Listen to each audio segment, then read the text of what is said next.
Let's make some game happen. Shall we?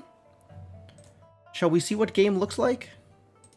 Oh, I have the bonus. Right, I'm supposed to bring in like a bonus is new game plus or something. Fine. This can be a little higher actually, now that I think about it. All right, here we go. Current global difficulty setting is normal. Normal seems fine.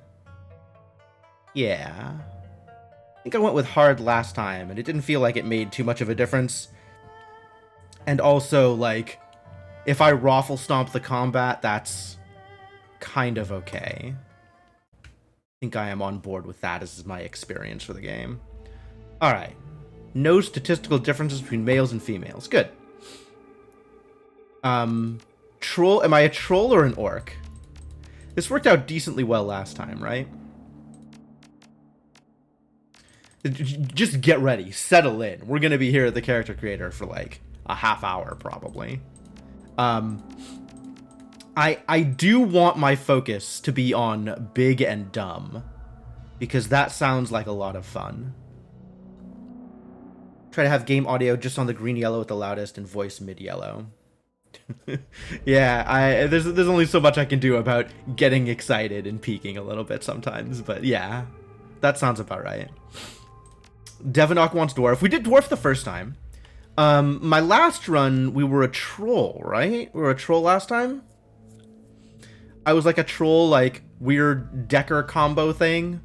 We've done the dwarf mage, and that was pretty good. Oh, I was a troll rigger is what I was last time, right? Not exactly a rigger, but like. Oh, could I just be a big dumb elf? That sounds like fun. Elves are good at charisma. What do I care about charisma? Charisma is for shaman casting? Maybe I'll be an elf shaman? Can I be just like a big dumb elf shaman? Anybody here look particularly dumb? Maybe. Not sure I like the bald.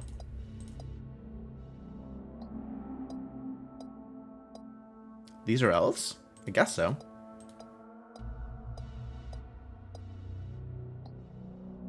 The glasses are pretty good. Oh, I could be a cultist. I don't think I want to be a cultist. The elves are ostensibly one of the villain factions in the Shadowrun TTRPG campaign you storytell. Sure. I think we were a troll last time. Maybe I'll go for an orc this time.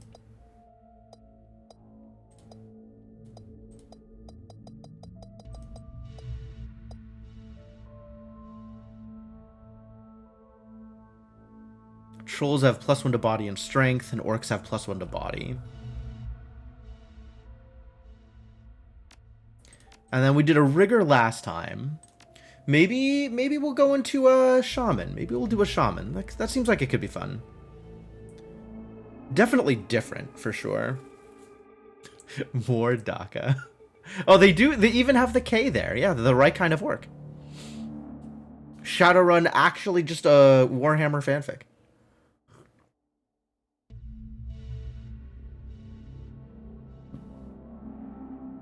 What do my orc friends look like? Oh, look at this dapper boy. With the purple hair. I love it. The mohawk is pretty good. I have no idea what's going on with this. Wild.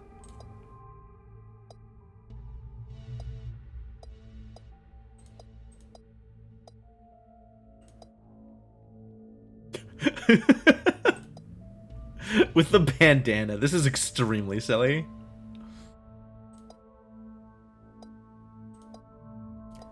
I'm guessing like these are Kickstarter backers or something. These are all very, very unique. And then there's a bunch that are like kind of similar to each other. Or like riffs off of a template. The idea of Shadowrun as a prehistory Earth to the Imperium is heresy? Oh, probably. But since when has that stopped me?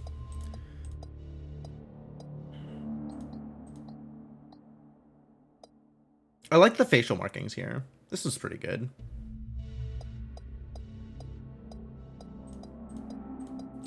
I just don't... I want to be pretty. Is that too much to ask?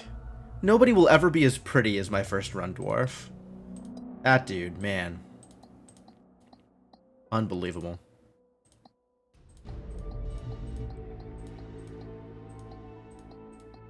I guess maybe orcs don't really go in for pretty as much as some of the other races might. Those teeth, though. Who is this dude?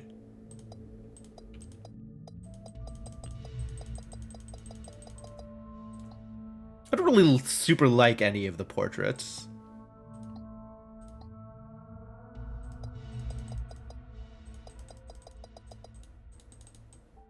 Don't even have horns. You don't recall pretty on the himbo property list? I mean, it's kind of assumed, right?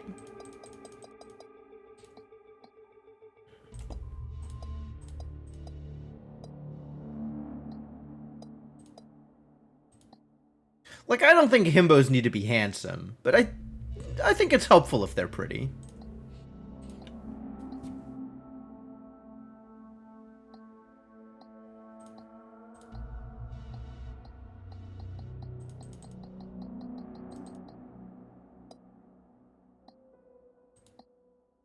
It's not this guy.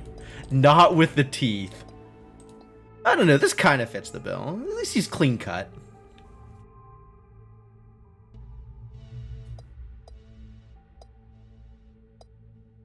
I don't know about those shades, though.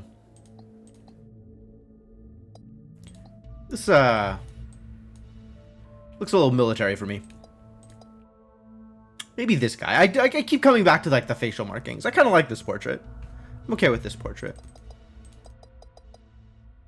And then I guess I could set stuff if I wanted, but right now it's automatically setting it.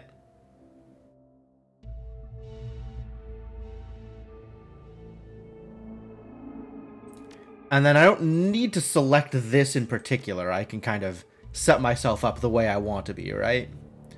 Mix stuff up. Or I can just let it choose for me, being a shaman.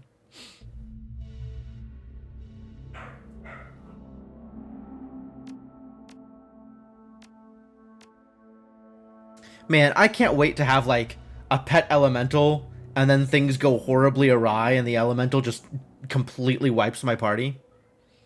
That's exciting.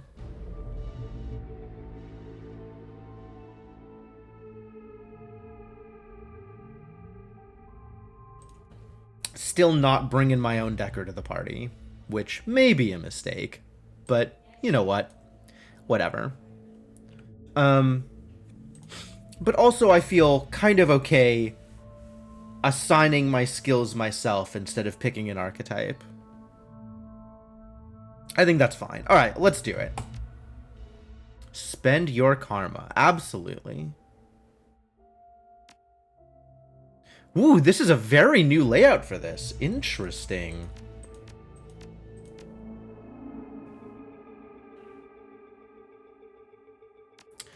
Jack of all trades and at the mercy of the hired rigger. Yeah, no joke. Alright, so we're going to need some charisma, which means we're going to be great at talking.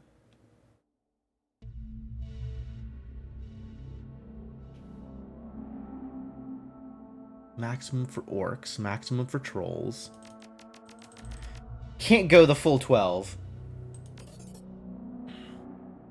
Choose an etiquette. What was the etiquette we had last time that was absolutely useless? Hack the planet. I think we took, like, street etiquette or gang etiquette, and it was just literally never useful. Corporate seems like it would be useful. Academic was, like, weirdly useful a couple of times.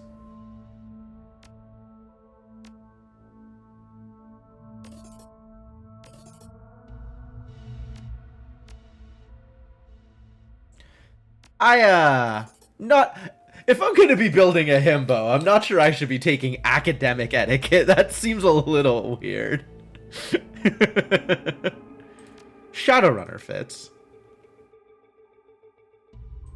Alright, let's get some dragon lines.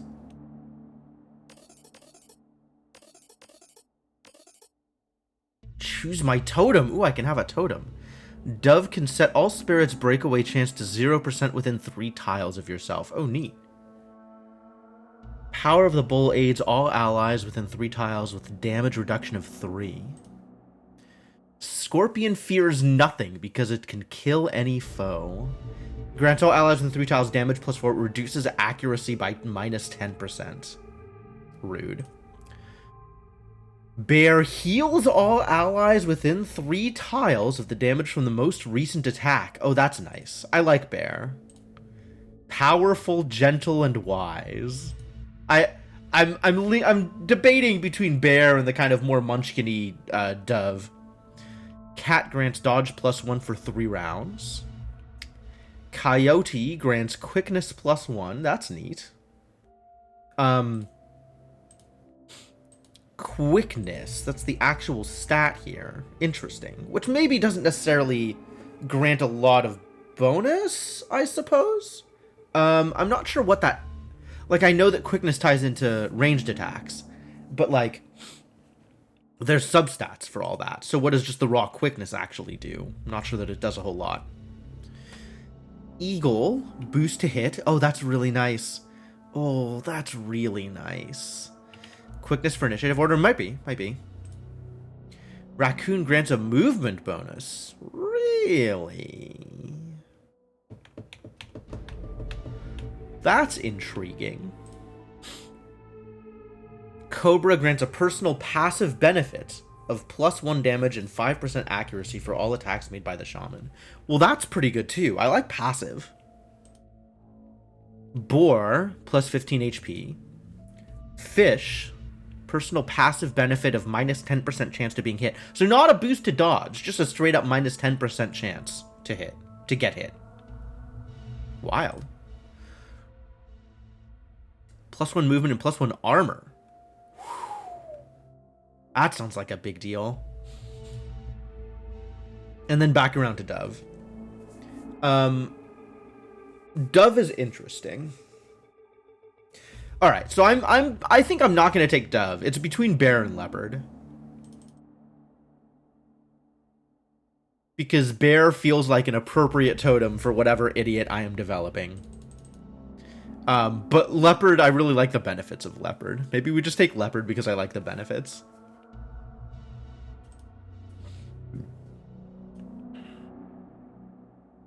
Passive versus 3-round cooldown, right? Yeah, the passive feels like a big deal. And I'm probably going to have better sources of healing than the Bear totem. So I guess we'll play this a little bit metagamey and choose Leopard because I like the bonus.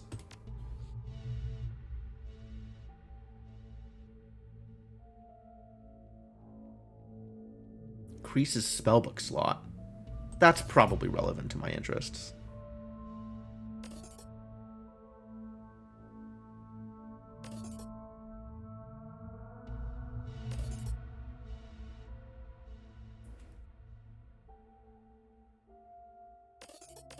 Spirit control. Alright, this is... I probably need to spend some points outside of charisma. Probably. Maybe some points in body. Because being alive seems like a good choice. Eviscerate. Whoa. 0 points in intelligence. Get the hell out of here.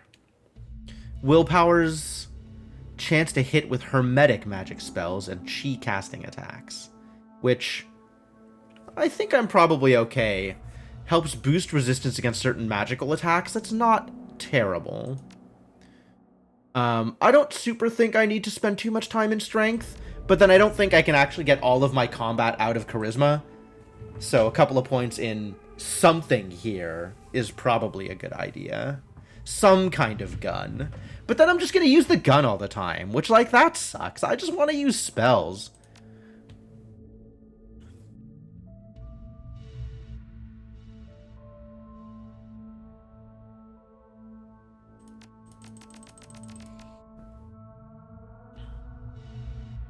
Alright, 1 less spirit control. 1 more spirit summoning. Maybe 1 less spirit summoning also?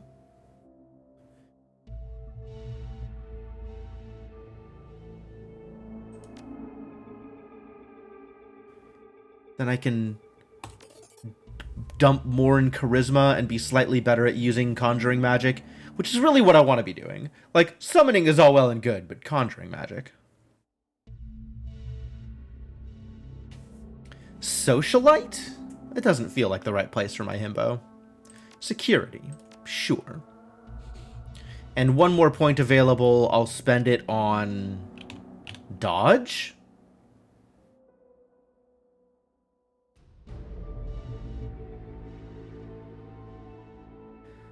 Characters with high dodge are less likely to be attacked than their teammates. That's interesting. I didn't realize that was an explicit thing.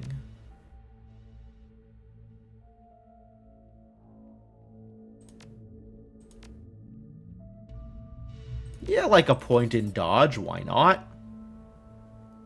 Alright, sure. All charisma, nothing else. 0 points. Oh no, charisma and body. All charisma, all body. Yep, that fits. That is exactly right. Okay, here we go. This is gonna be great. This is gonna be wonderful. Name my character. Kronk. No last name.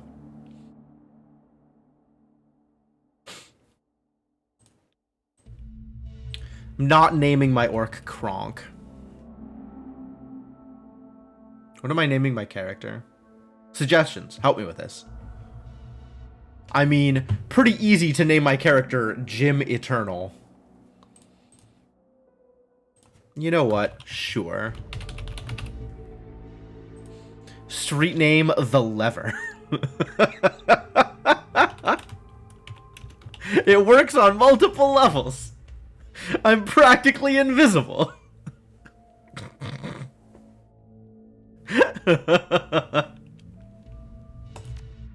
Alright, this sounds wonderful.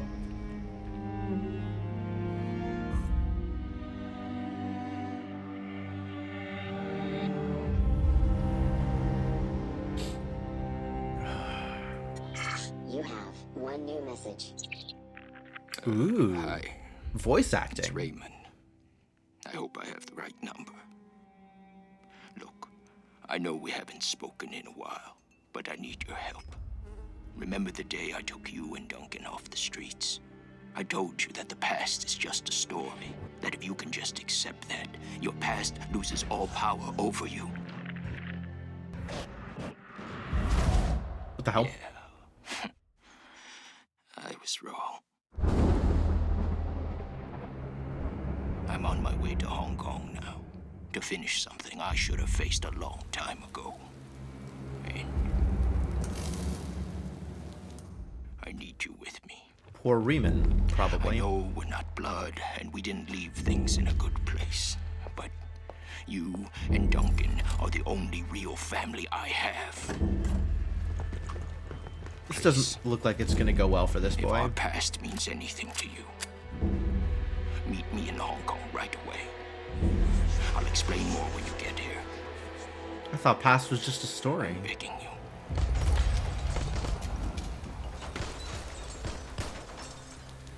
I'm almost out of time. Well, pretty standard. Father figure gets fridged. Now we have a reason to go on a journey.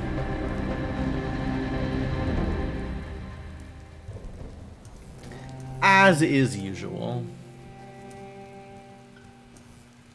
I guess father figure this time instead of friend. Like, okay, sure. It's always somebody dying, and then we gotta go get revenge for them. Is this every Shadowrun story? Is somebody dies, and then you gotta go get revenge for them?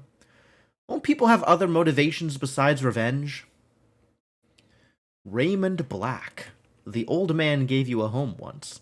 Took you and Duncan off the gang-ridden streets of the Barrens. Sheltered, educated, slapped sense into you both, until you almost resembled productive members of society. And then you took off. Left it all behind. Landed behind bars for a time. Tried to start a new life after that. It's been 8 years since you heard Raymond's voice. Until out of the blue, you got this cryptic message, a plea for help. Meet me in Hong Kong right away. And, wired to your account, enough Nguyen to pay for the flight and then some. The descent is rough. Squall comes out of nowhere, sending a solid sheet of rain punching into the suborbital transport. With a ragged shudder, the plane finally skids to a halt at the edge of the Czech-Lap-Kok tarmac. An hour and an interminable number of emotionless security checkpoints later, you hail a water taxi to Victoria Harbor. Hong Kong looms ahead, pulsing with energy. Water taxi? Is Hong Kong the, like... What's that city with the canals? I know that there was a city with the canals in Italy somewhere. Is Hong Kong that city now? You step from the churning of the water taxi to the ponderous rocking of the docks, your stomach lurching at the transition. Hong Kong is on a bay. I guess I don't actually know much about Hong Kong as a city. Like, I'm not going to be able to tell the difference between what is fanciful Shadowrun stuff and what is real Hong Kong stuff, because I just don't know much about it. Venice! Venice. That was the city I was asking about. Yes. The Venice of Southeast Asia. As soon as you're clear, the captain nods once and steers the small craft back into the harbor. The man never said a word, just handed you a worn brown duffel bag when you stepped on board, filled with gear, some stiff new body armor, and a note. Better safe than sorry. D. Ah, so we're gonna find, Duncan. Show me a Duncan. Can't answer the question, but you can say Venice. That's honestly better than I was doing, so thank you for that. Above, smog-thick clouds hang low in the sky, reflecting the lights of the city in a nauseating swirl. The wind changes direction more than once, creating a heady stew of aromas: diesel, sea salt, street food, and filth. It's all you can do to keep your in-flight meal where it belongs. Two figures stand waiting in the dim light of the pier. The first is an orc, lean, with in-your-face muscles and a jaw made to break fists. The second is an elf, one hand resting casually against her hip. Raymond Black is nowhere to be seen. Duncan. Oh, don't you look like shit? Duncan Wu, the closest thing you have to a brother. You haven't seen the man in 8 years, still as charming as ever. He grins. Green's not really your color, Jim. Doesn't go with that nice new armor I got you. As you open your mouth to respond, something shifts alarmingly in your stomach. A liquid bubbling sensation. Let's not puke, yeah? I think I'm okay with, not vomiting here. Don't know what you're talking about. Must be the harbor lights messing with you. Must be. Guess you still got some of your old fortitude, at least. He laughs. Considering how much synthahol we used to put down, I'd be surprised if you couldn't handle a little chop. Anyway, we gotta go find Raymond. Find Raymond? Thought he'd be here. I think both of these options are legitimate and pretty much the same, right? This is, a little bit more confused.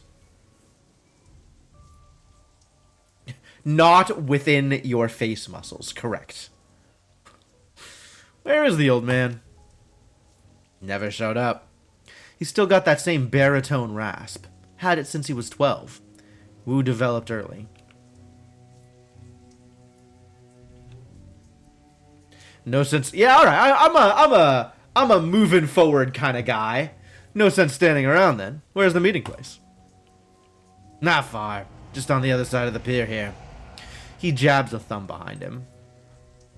The woman standing beside him breaks in. We should get going, Duncan. Head back to the meeting point in case your dad shows up. Copy that, Sarge. They're wearing Lone Star body armor. Looks like Duncan Wu's gone private police. Sarge? Tell me more.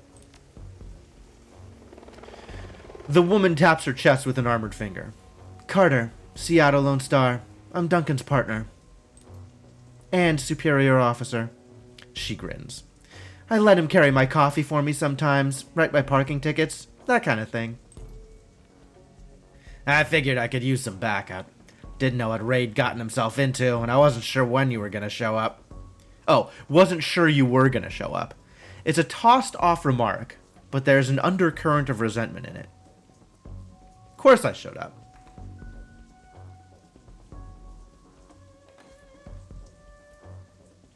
Didn't know you roleplay Shadowrun so against type. Well, I mean, I'm not a himbo in real life, so this is the only place I get to act out my fantasies. Hong Kong is a city without grounds. Wow. Of course I showed up. Yeah, well, I wasn't so sure, you know. He shakes his head. Hey, look, I'm glad you're here, Jim. Seriously. And I'm gonna need some time to get used to having you around again. Been a while since I heard from you, know what I mean? Memories of sleepless nights in lockup flash by, wondering if you'd ever see Duncan or Raymond again. Wondering if you even wanted to. And then, stepping out of the daylight. Suddenly free, the fallout of some obscure corporate restructuring. A few hundred nuyen worth of apology from your former jailers, and a decision to start a new life. To leave the past behind, all of it. Until now. Yeah. We'll talk about it later, okay? Wu stares at you, his goggles reflecting the harbor lights. Yeah. Okay. He scans the waterfront, frowning. Well, that's just fine, Raymond. He was supposed to meet us in the plaza on the other side of this pier. The sooner we find him, the sooner you all can have a big happy family reunion over dinner. Carter grins. And the sooner I can find a place to get a drink around here. She seems nice. Damn right. Ahead of you, Hong Kong rises serpent-like from the sea. Government and megacorp coiled together, writhing in their basket of institutionalized corruption. No one can tell where the snake's body ends and its tail begins. That's what Raymond used to say. Duncan turns and starts down the pier. Carter follows. All right. Well, we got stuff to do. Keep the team alive. You got it.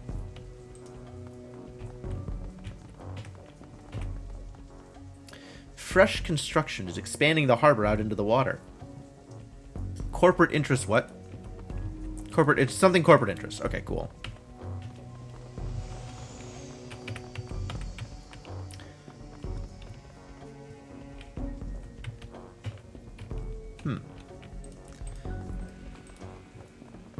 Locked gate, great. That's fantastic. Love seeing locked gates. That sounds like a wonderful first start.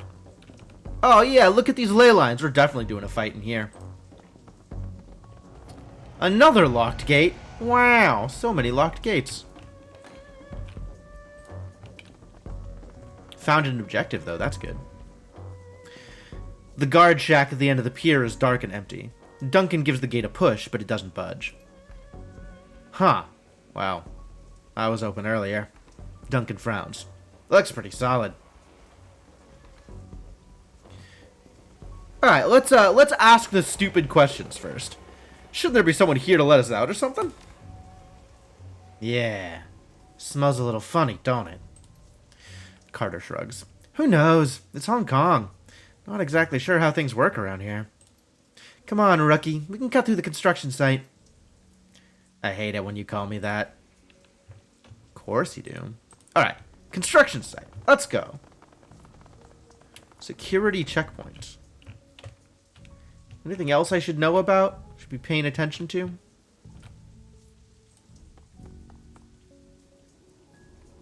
The gate is locked, but the nearby control panel appears accessible. Carter pulls it open with a metallic screech that pierces your skull, sending a new wave of pain down to your churning stomach. Intelligence 3. She examines the control panel for a moment, then throws Wu a backward glance. Looks like there's another way off the docks on the other side of this gate. Think that I can bypass the lock. Do we trust her? I mean, if she says she can do it, then she says she can do it, I guess. Let's poke around a little first. Are we gonna find something? I'm not much of a planner. If she's got a plan, let's let her engage in plans. Carter fiddles with some wires and the door lock hisses open. Yeah, she knows what she's doing. No problems. Got it. Let's go. Click. Game saved. Oh, really? Movement. Shouting in Cantonese. More Cantonese too quick to catch. The group on the dock was fishing a package out of a speedboat when you surprised them. Now the package is at the bottom of the bay, the speedboat is disappearing into the distance. They close on you, red-faced and yelling, "Uh-oh, we interrupted some smugglers. This seems like a poor choice." The light of the harbor glints off their weapons as they approach. The leader shouts something in Cantonese, but it's too fast to make out. You're rusty. It's been years since Raymond's house and the language lessons that wouldn't end. The old man never spoke anything but his native language at home. Wu speaks with authority. His Cantonese is as solid as ever.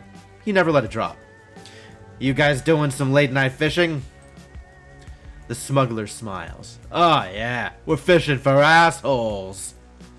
Wu points at their weapons. "You're gonna need some better bait.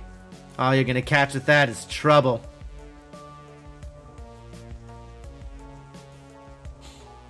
Did they teach you that in Rent-A-Cop school? Yeah, okay, everything's gonna be fine. No problems here. Nobody's got any trouble. No trouble here. We're just passing through. No problems. Their spokesman laughs, looks at his crew. "Hey, you talk good Cantonese, baby. Real authentic." It's probably not that authentic. I think he's being sarcastic at me. He keeps laughing. "Actually, you just told me you're gonna crap a gun." Wu flashes his badge. "Lone Star, put the guns down." Oh. Already trying to invoke authority, huh?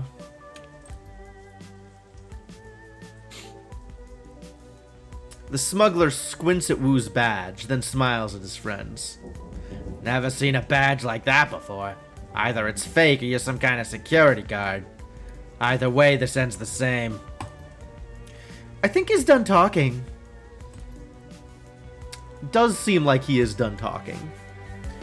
Now in turn-based combat mode. Okay. Action pool. I think I know enough of this stuff to not have to worry about it. Alright. I've got Acid Bolt, and I've got Haste, and I've got Leopard Totem, which is passive. I don't need to click it. It does not need to be clicked. Alright. Who here's got the damage? You got 9 damage. You got... Ooh, Carter's a wizard. I do love that. The lever. Oh, that's gonna keep ambushing me. What do we have here? Strip armor. Heals are good. Mana ball. Armor up. Aim up. Oh, she's got lots of buffs and debuffs. And also power bolt. Well, we should probably haste someone. But also, let's get under cover.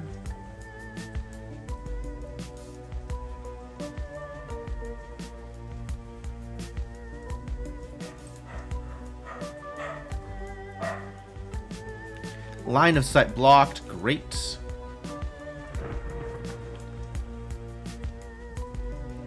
Medium cover. And then you just shoot people, right? These are not good odds. Maybe get under cover first. Close up. These odds got a lot better. Great. Great. Maybe with more accuracy? Who do we think we can... let's go for the mage first. And I want to haste up Carter, probably. I suspect Carter will be able to do more damage here.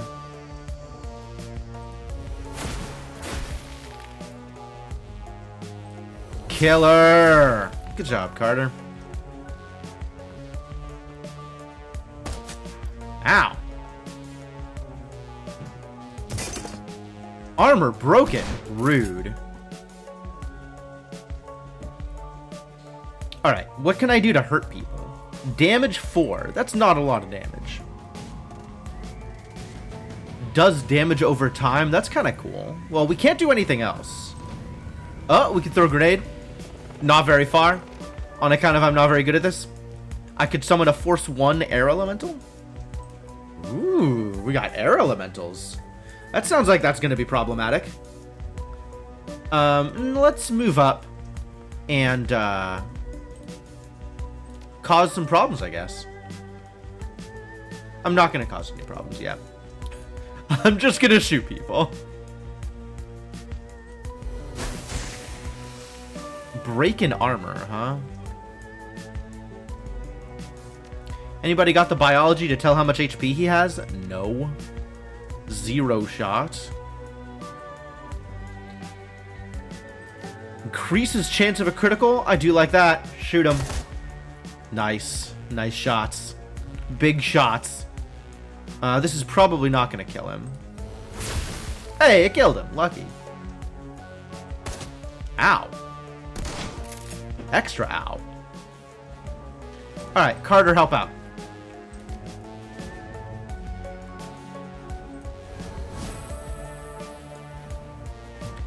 And now we shoot to kill. This is undercover? Wow, that's really generous.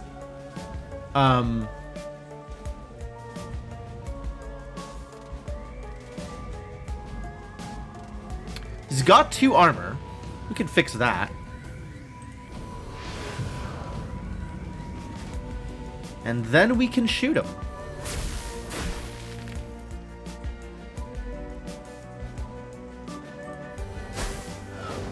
Miss. Terrible. Wow, you're really bad at that. Aren't you, buddy? Everybody's really bad at this. Yikes. Excuse me. I don't like what you're doing here. Why am I so wounded? Why is this okay? Maybe I'd better back off.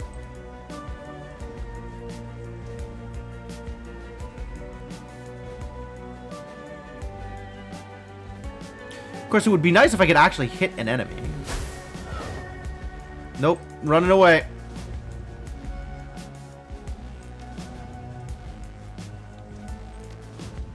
You get aim up. You shoot to kill. There we go. That's actual damage. Alright, so this will kill if it hits. Not like it's gonna hit with those odds. But, I got nothing better to do. Hey, nice. Are you kidding me? I'm all the way over here, I'm undercover, and I'm still taking infinite damage from a shotgun? Shotguns are never that good. How rude. Also, there goes the trauma kit. Damn.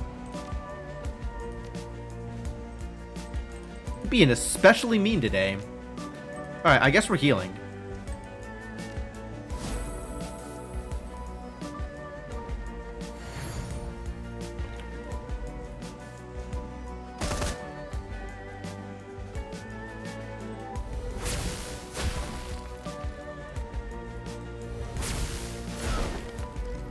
Of course.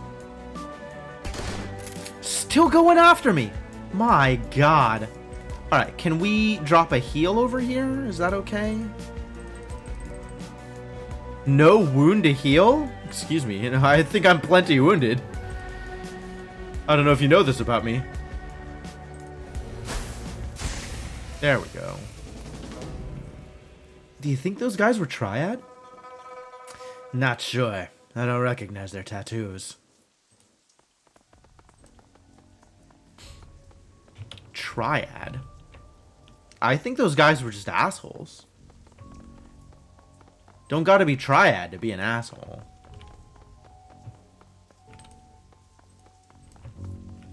But they were really aggressive about trying to hit me.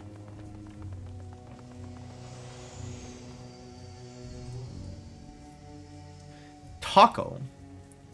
Taco. An illegal street drug made from the leaked kamikaze formula. +1 body, +1 strength, and +1 willpower for 5 rounds. Every time the user is attacked, strength increases. Neat.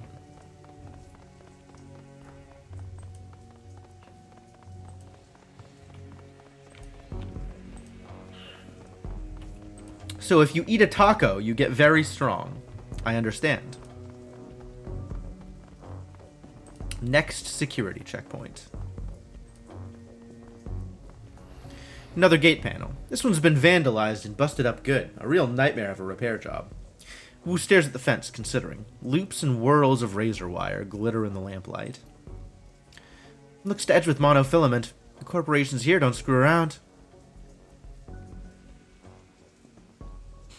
Cut ourselves an opening? I suppose we could do that. Can we do that? And you get stronger when punched in the face? I know, right? I don't like it'll be fine. How about let's cut ourselves an opening? Decker drone ruser? No. I'm built an orc shaman this time. Long on charisma, lots of body, and 0 int. That's the way I like it. She shakes her head. Even if you could, it'd snap back on you. Ever seen a high-tension wire whip through a human body? You don't want to. We aren't touching it. How about it, Carter? Think you can get the gate open? She winks at him. What do you think? She eyeballs the job. It'll take me a few minutes, though. Frowning, she leans in to get a closer look at the mangled fuse box. After a few seconds later, she starts pulling wires and yanking fuses, a look of intense concentration on her face. She's competent. In Cantonese, Jim. He sounds like Raymond when he does that.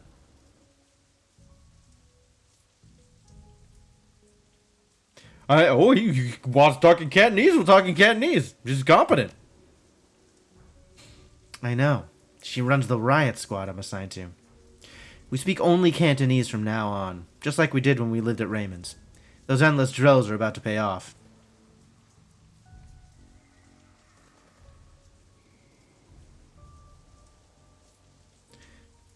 Coming back won't be a problem? Yeah, probably. Think that's necessary? Could be the difference between life and death. Alright, well, if you say so, buddy. You got it. He nods once, satisfied, then turns his back and scans the horizon. At least you can still handle yourself in a fight. Did you doubt it? His back still to you. No. The silence between you gets louder, heavier. Then it's broken by a sudden wailing screech. Wu's hand goes to his holster. The screech is replaced by the sound of grinding wheels. Glancing over to the console, you see Carter grinning back at you. Got it. Yeah, I like her. She's cool. Wu's a bit of an asshole, but Carter I can get behind. The light from the nearby vendor stall stabs into your eyes, triggering a throbbing ache in the back of your skull. You stop short, squinting, as rough voices drift in on the wind. Where's everyone else? Where's the damned shipment? Haven't seen him yet. We just got here. The voice becomes irritated. Longway's probably waiting for us, so we can haul it out of the boat for him. That lazy bastard. Let's just hang out here. Let him find us. Looks like we're on a stroll through Smuggler Central. These gangers don't know we're here. We could probably just slip past. Or we could clip them. They're already looking for us. Might be better to take them out now, while we've got the element of surprise on our side. While unaware hostiles are on screen, press the unholster button to enter turn-based combat mode. Oh. Unholster. Move crate. Okay. I don't feel like getting into a fight is particularly worthwhile. In general, the rewards for fights aren't very big. Better off, probably, just not fighting.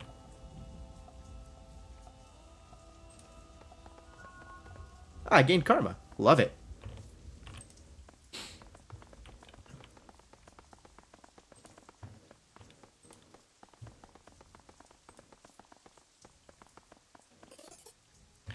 $49 Nuyen. Love it. I guess somebody just, like, left a cred stick lying around? Who does that? This is Husky Troll, I see. What else have we got out here?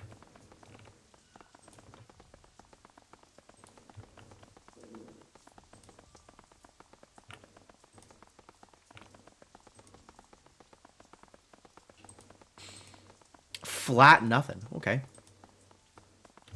Great.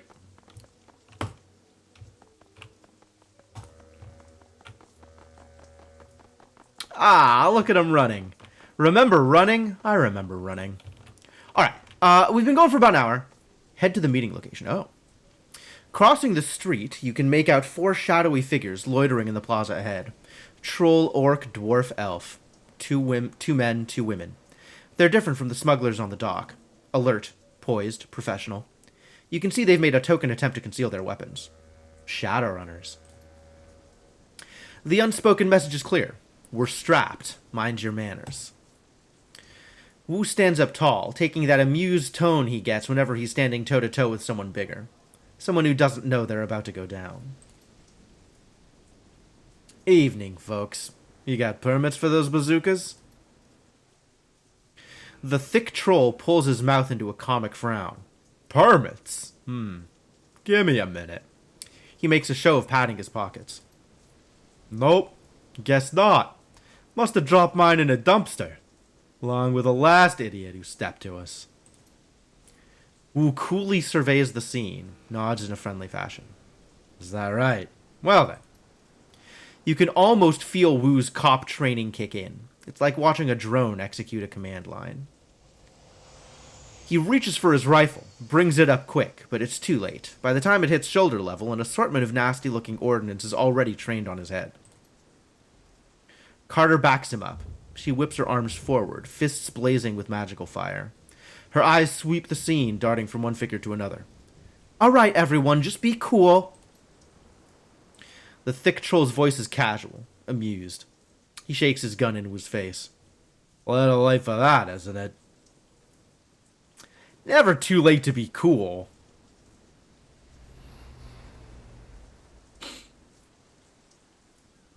Never too late to be cool.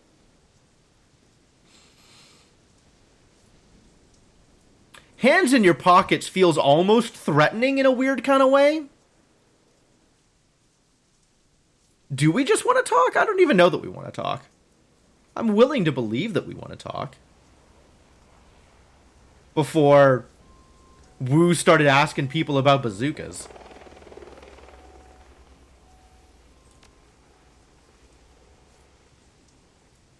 The thick troll smiles big.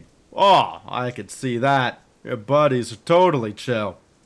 Something we could do for you, officer? Wu's jaw tightens, but his tone stays cool and controlled. I'm looking for an old man. Raymond Black.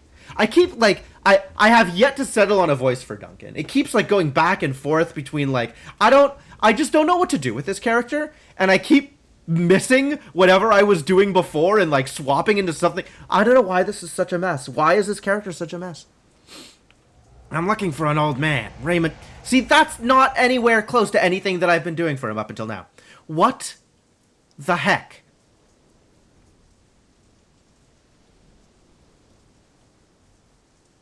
What voice does Duncan have? Maybe I just need to be a little bit more methodical about this. Mall cop voice? Duncan Paul Blart Wu. I don't even know what a mall cop voice sounds like. He does kind of have that feel of like a little too big for his britches, maybe? He does clearly have some britches. I'm looking for an old man, Raymond Black. We were supposed to meet him here. You know him? Like, it kind of called out his voice as a baritone earlier, and I'm not even sure I know what that means, but extra cosplay cops, so into the role more so than real cops. The troll nods his enormous head. Whose voice gets an edge. You can see a vein in his temple start to pulse. Where is he? Carter sees it too. Keeps her voice neutral. Easy, Duncan. The troll maintains amused eye contact, but his weapon stays trained on Wu. That's right. Easy, Duncan. Your friend Raymond never showed. We've been waiting for the better part of an hour. You were gonna meet with Raymond? What did he want with you? The troll's yellow-brown tusks shift into a smile again. He needed friends, a heavily armed kind. The old man hired us to take you all on a little excursion. Wu's brow furrows. Hired you? He takes a moment, looks them over. They're an odd assortment. A cybered-up troll, an orc girl with magic fetishes, a dwarf with a cyber deck slung on her back, and a tall man standing behind them, inscrutable. Tall man? Is that a tall man? If you say so. All with guns trained on Wu. Understanding spreads across Wu's face. His jaw tightens. You're Shadowrunners. Well, yes, Duncan.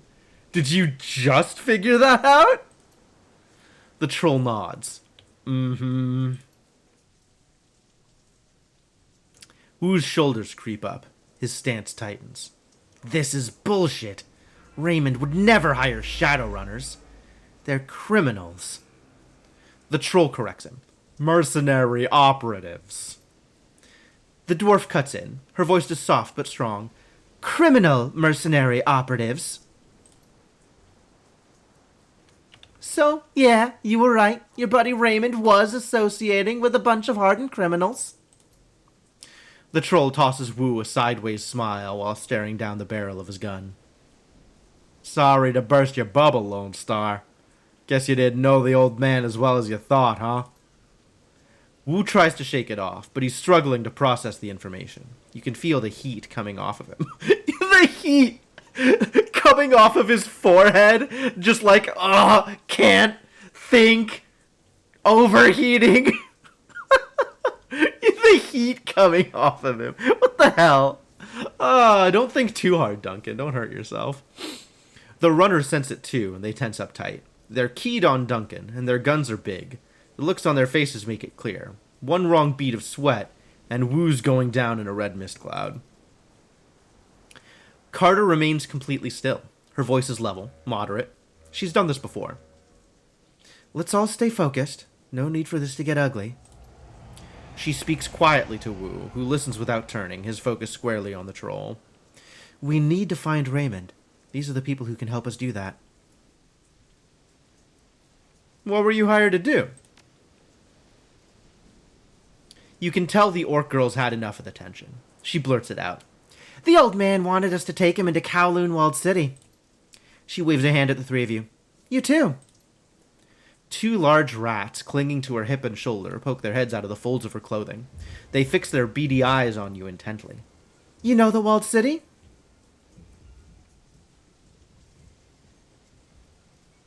No, the Walled City? No, I don't know anything. What's the Walled City? The girl rolls her eyes. It's a shithole. The worst slum in the Eastern Hemisphere. Trig clips and news stories can't do it justice. So she's a shaman, right? She's got like the pets and everything. Why don't I have pets? I'm a shaman. Where are my pets? Memories of growing up in the Redmond Barrens flash through your mind. We get it. It's a real bad place. Now why would a little old man pay you to take him there? The dwarf standing next to her nods and jumps in. Wouldn't say. He mumbled a lot too. Just kept rambling on and on about he had to get in. My miniature giant space hamster? Wouldn't that be a normal-sized space hamster? Under ordinary circumstances, I never would have accepted the gig. Walled City's the last place I want to go. Well, the old man rolled up a truckload of Nuyen, and you gotta eat, right? Wu risks a glance at you. His weapon remains trained on the Shadowrunners, but a flicker of uncertainty plays across his face.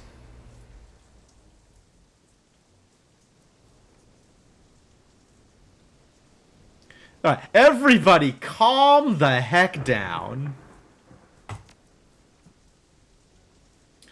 The troll flashes you a smile that's all tusks and no warmth. Okay, gang. I tell you what. He looks at his team as he slowly starts to lower his weapon. We're all gonna put our guns down. What the hell? The sound of high-caliber rifle shots hangs in the air, and the red dots of laser sights sweep the area. Carter, the troll, and the silent elf lie dead in widening pools of blood. Wow, everybody's getting fridged today. This sucks. Their heads broken open like melons dropped from a 4-story building.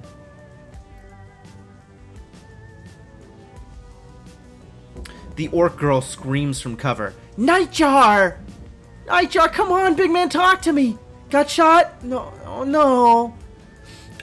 She turns to the dwarf, her eyes wild with fear. Ah, shit, this isn't good. Correct. This is not good. And also, Nightjar? I mean, I guess. A voice blares out from a loudspeaker. This is the police. Lay down your weapons, put your hands behind your head, and come out where we can see you. Duncan Wu, Jim Eternal, come out where we can see you. You have 3 seconds. Wow. Considering you shot first and then asked questions, I don't think I am inclined to respond favorably.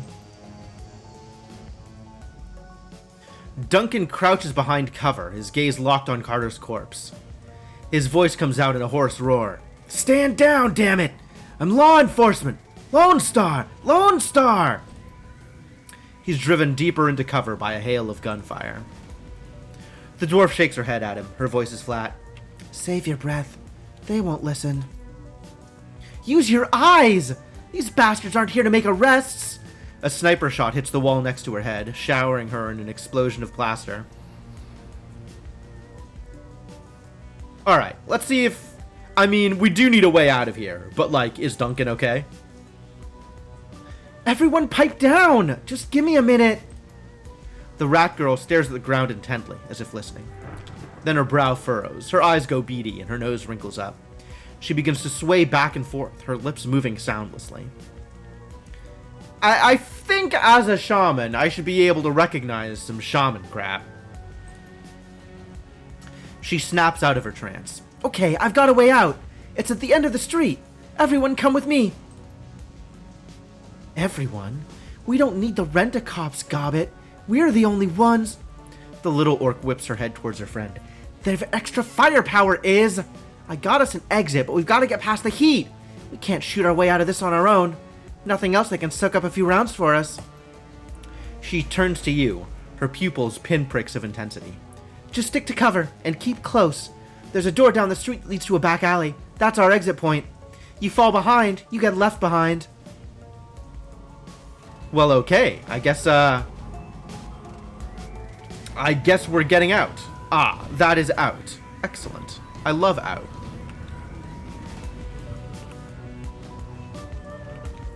I don't see... Ah, there we are. We do have to shoot our way out. Miserable. Alright, well, I'm gonna hang out on this thing. This seems like a great place to hang out. Let's just go here.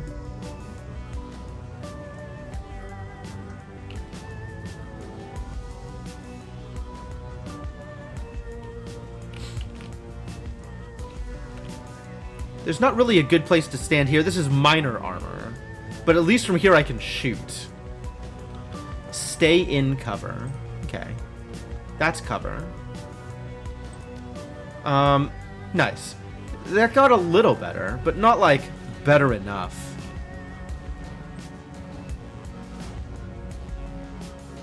Aw, and Carter's dead. Carter with all of her buffs. Boo.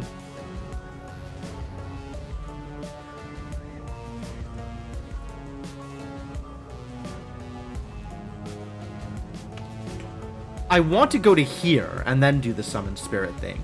But this will take all my movement. And I can't, like, define where I'm going in order to do the thing, can I?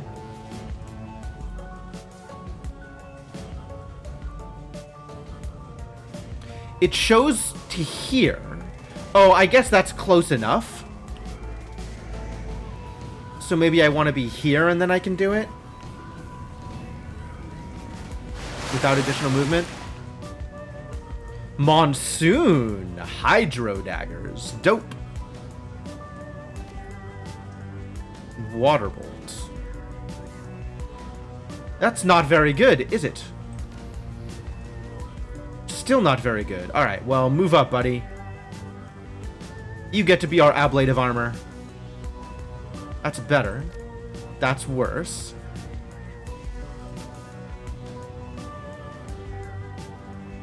It doesn't get any better, huh? Strips armor from the target. Okay. Nice shot. Big damage. Love it. Shy Dwarf. We know her name. Can you shoot from here? Totally. Ooh, you're a decker. The Shy Dwarf is a decker. You can shoot, but it's not going to go well.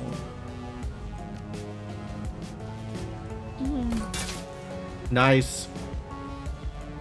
Ha! Bled to death. Perfect. Uh-oh. Here they come. Whoever they are, they're coming.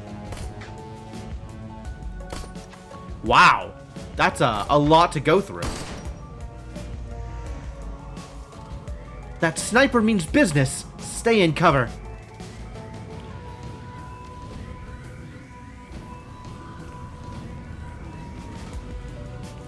Where is the sniper shooting from? Down here, so we need to stay in cover, like, from that side.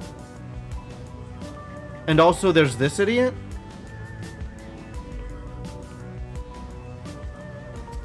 I guess if Monsoon gets sniped, it's not that bad for me.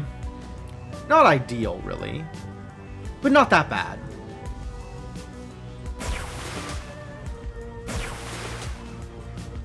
Nice. Good work, Monsoon. Not much of a chance here, but you know what? Whatever. Try it. Aw, rip Monsoon. You did so good. So good.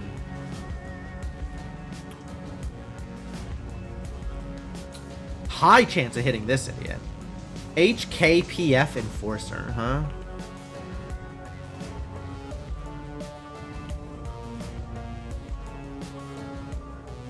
Dragonline Light. Okay.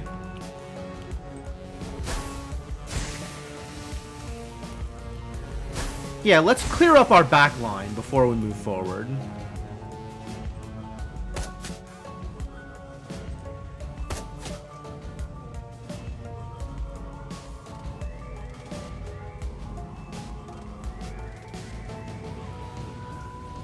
Do you only have the one action? Why do you only have the one action? That's weird.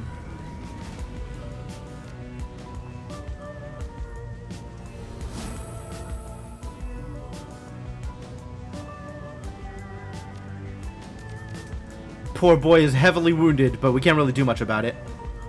I guess I can have somebody else heal me? Yeah, do that. That sounds great.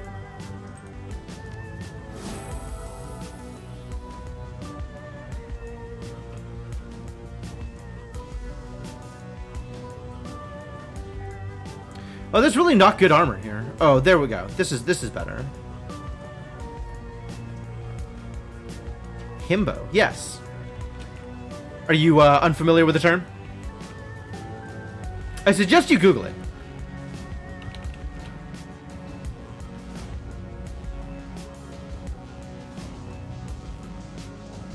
Well, that's a good place to hang out, I think. Maybe we can have our dwarf friend hang out there. What do you have? Smart proximity grenade? Smart proximity mine at the target location. The mine will explode when hostiles enter the area. Fascinating. You've also got a mini grenade launcher. Oh, heck yeah.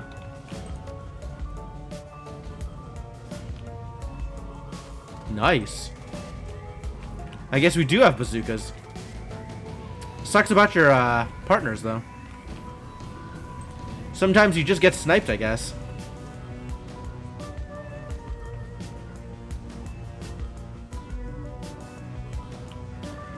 Poison Fog. Aim and haste. Okay. Probably worth moving up here.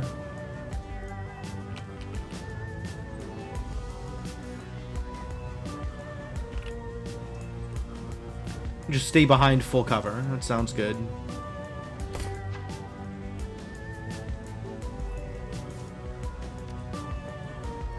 access point, huh?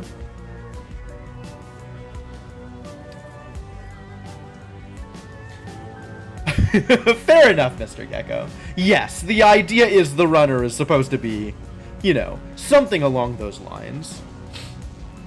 We've got body 5 and charisma 4 and no stats anywhere else. We're gonna see how well this goes. Can we start shooting at people? Do we want to start shooting at people? We're kind of decently defended here. But not good odds on actually hitting anybody.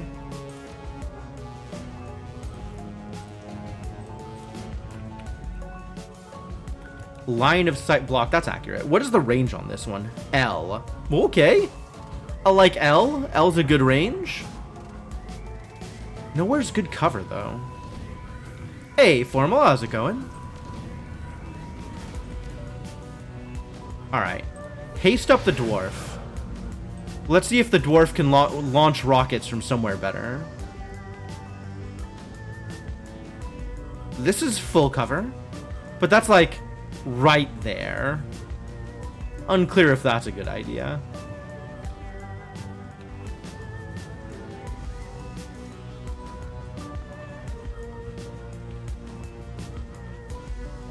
%. Not sure I like those odds. It's got AoE though. These look like terrible Lone Star vehicles. They're terrible police vehicles for sure. I'm not sure what this does, but let's find out. Deactivate the drones, yo! Might be possible to use the network connection on this police motorcycle to do some damage to their local network. That sounds good. Good thing we've got a Decker here.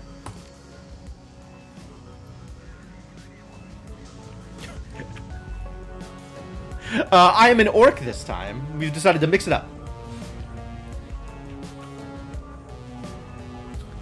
Alright, so the drones are disabled now. That's good.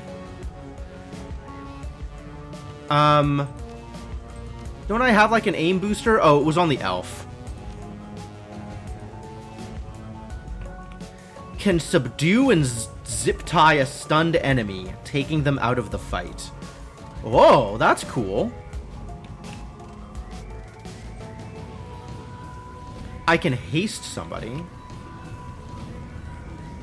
Interesting. If I haste the elf, can the elf then aim up the dwarf, who can then shoot the rocket launcher? That's a little better. Not a lot better, but you know, a little better.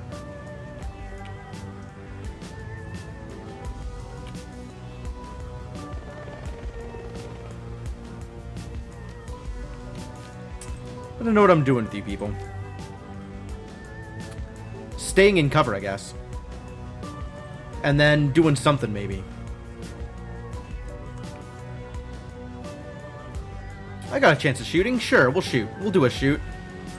That sounds lovely. Damage! What a disaster.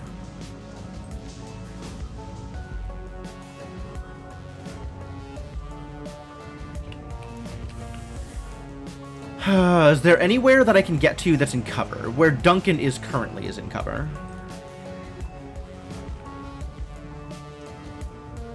I don't think I want to just run up there. That seems like a poor choice.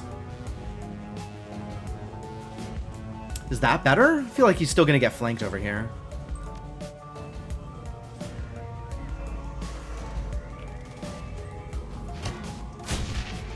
Alright, that was some damage. That worked out pretty well.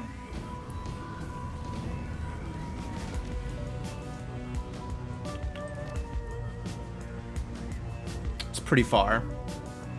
Gotta get closer, huh?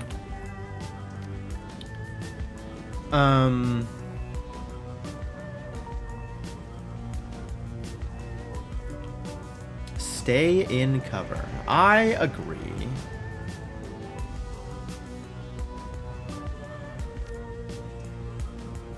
I don't think I want to get out in the open like that, but maybe now is the time for my air elemental.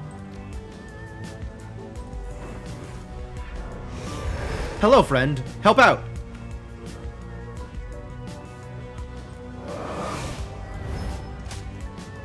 Nice.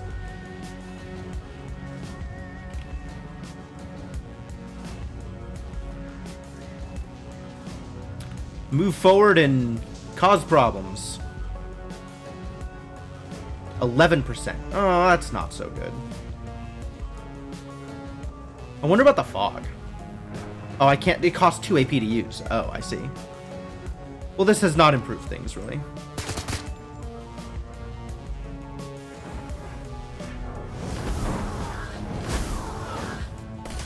Ow. Whoa. The sniper sniped my air elemental. Ha! That didn't work out well for you, did it? You tried. Attempts were made.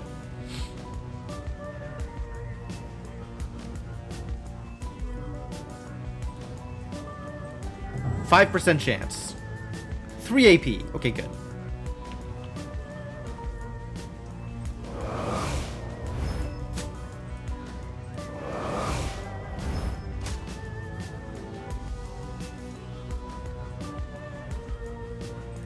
Let's just move up front.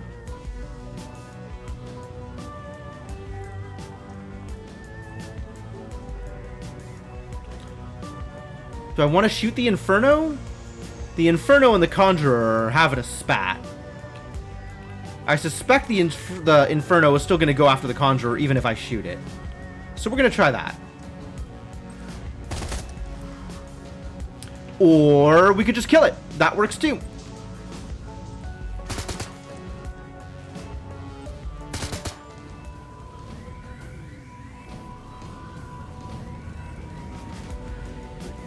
Well, that worked out pretty well.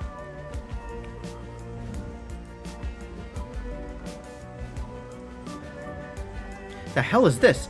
Detonate all mines. Oh. Oh, neat.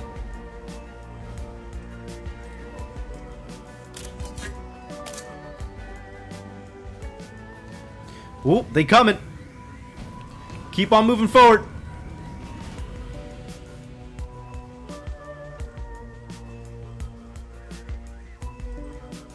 Why is it so hard to... There we go.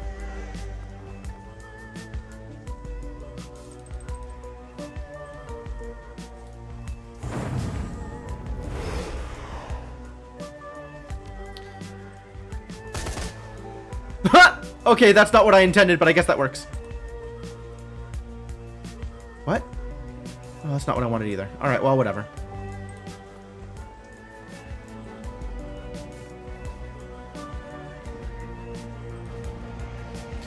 Alright, moving on up. Hey, rude.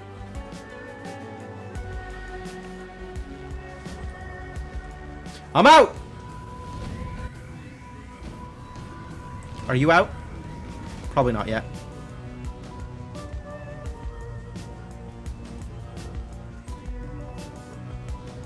Getting there, though.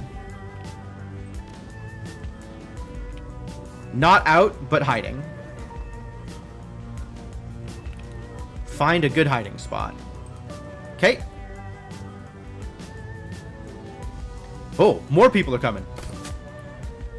Rude. Excuse you. Yeah, now is the time to leave. Please be leaving.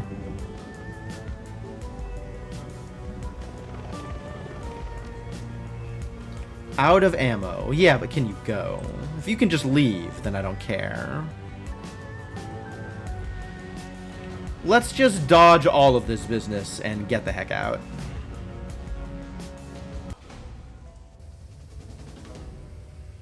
Success? Probably. The rat shaman guides you from the doorway on the street through an eternity of winding alleys, damp sub-basements, and empty buildings. Stumbling through refuse and filth, you make your way into the sewers below Victoria Harbor. It reeks down here, but it's quiet. Gobbet stops, sniffs, and wipes her eyes with the back of her wrist. Her rats squeak softly in the folds of her clothing. The dwarf watches her silently for a moment, then moves closer and gently takes her hand. In the dim light of the sewer, you can see they're nearly the same age. No more than 20. 21 tops.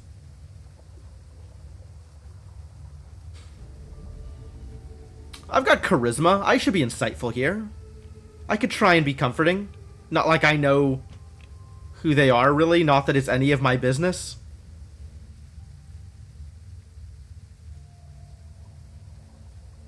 Being awkwardly invasive is pretty much the style of every PC, though, so let's go for it. What were their names? She keeps her head down and tells it to the floor.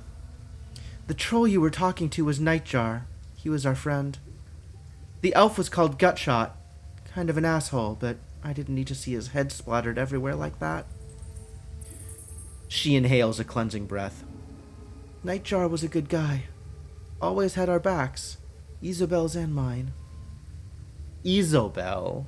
Yeah, with the 0. Of course. That's a Shadowrunner name. Isobel nods in agreement. Her voice is flat. Rare to find a runner that you can actually trust. She looks to her friend. Are we clear? Gobbet looks back the way you came. I think we've shaken them. She sniffs the air. Yeah, we're clear. Wu begins pacing, his boots splashing in the sewer water, creating echoes down the tunnel. You can feel the tension coming off of him in waves. This is bullshit. I'm done messing around in alleys and sewers. I'm done running from cops. He pokes a thumb at his chest and spits his anger forth in a raspy growl. For fuck's sake, I am a cop! We noticed. There's a Lone Star sergeant dead back there, damn it. She was... Wu starts to choke up. He struggles against it, fighting to maintain control, but he needs a minute to recover. He finally manages to pull it together, but he's raw. When he speaks again, his voice is seething and hoarse. I don't know what the hell's going on with the Hong Kong cops, but I'm calling in some Lone Star backup from home. I'm gonna get some of my own people down here. Then we're gonna find Raymond and figure out what the hell's going on. The little orc shrugs. Whatever you say, big guy. You have fun with that. She looks over at her friend. They both nod. Iz and I are out of here. Best of luck finding your friend.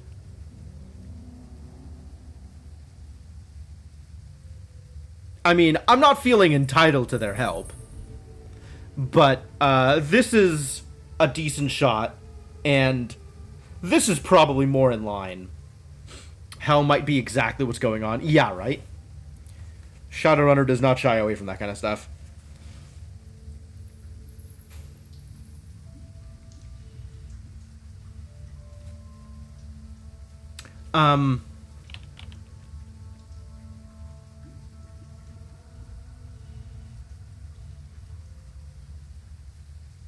I don't know. Let's be open about things. She was open to us, we could be open back. She looks straight at you. Her tone is flat. And he's probably a dead man. Sorry, but it's the truth. Wu isn't listening. You can see on his face that he's already written the orc girl off. He pulls his security-grade PDA from its holster on his left leg, raises it, and starts tapping the buttons with a meaty finger. The Lone Star logo on the back of the device looks shiny and official. He stops, confused, and then taps it again harder. The red flashing image on the PDA reflects in his goggles. Ah, red. I don't think that's it, but that's kind of funny. What the hell? I'm locked out of the network. He looks up at you. My law enforcement status has been revoked. He goes back to the screen. I don't believe it. This is saying there's an APB out on us, Jim. You and me both. I figured as much. You heard them on the loudspeaker. They knew our names. Wu glares at the wall, a storm raging across his face. Fucking hell. His hand clenches into a fist around his PDA. This just keeps getting worse. He leans forward as if to punch the wall, his knuckles rapping against it softly. A pantomime of barely constrained rage.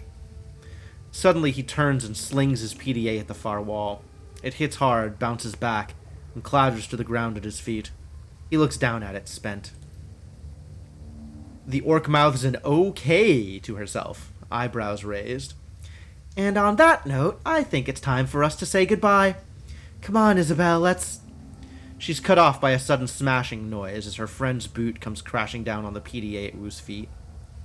The dwarf looks down at her work, unsatisfied, and brings her boot down again and again and again, until there's nothing left but a snarl of plastic housing, broken glass, and circuit board.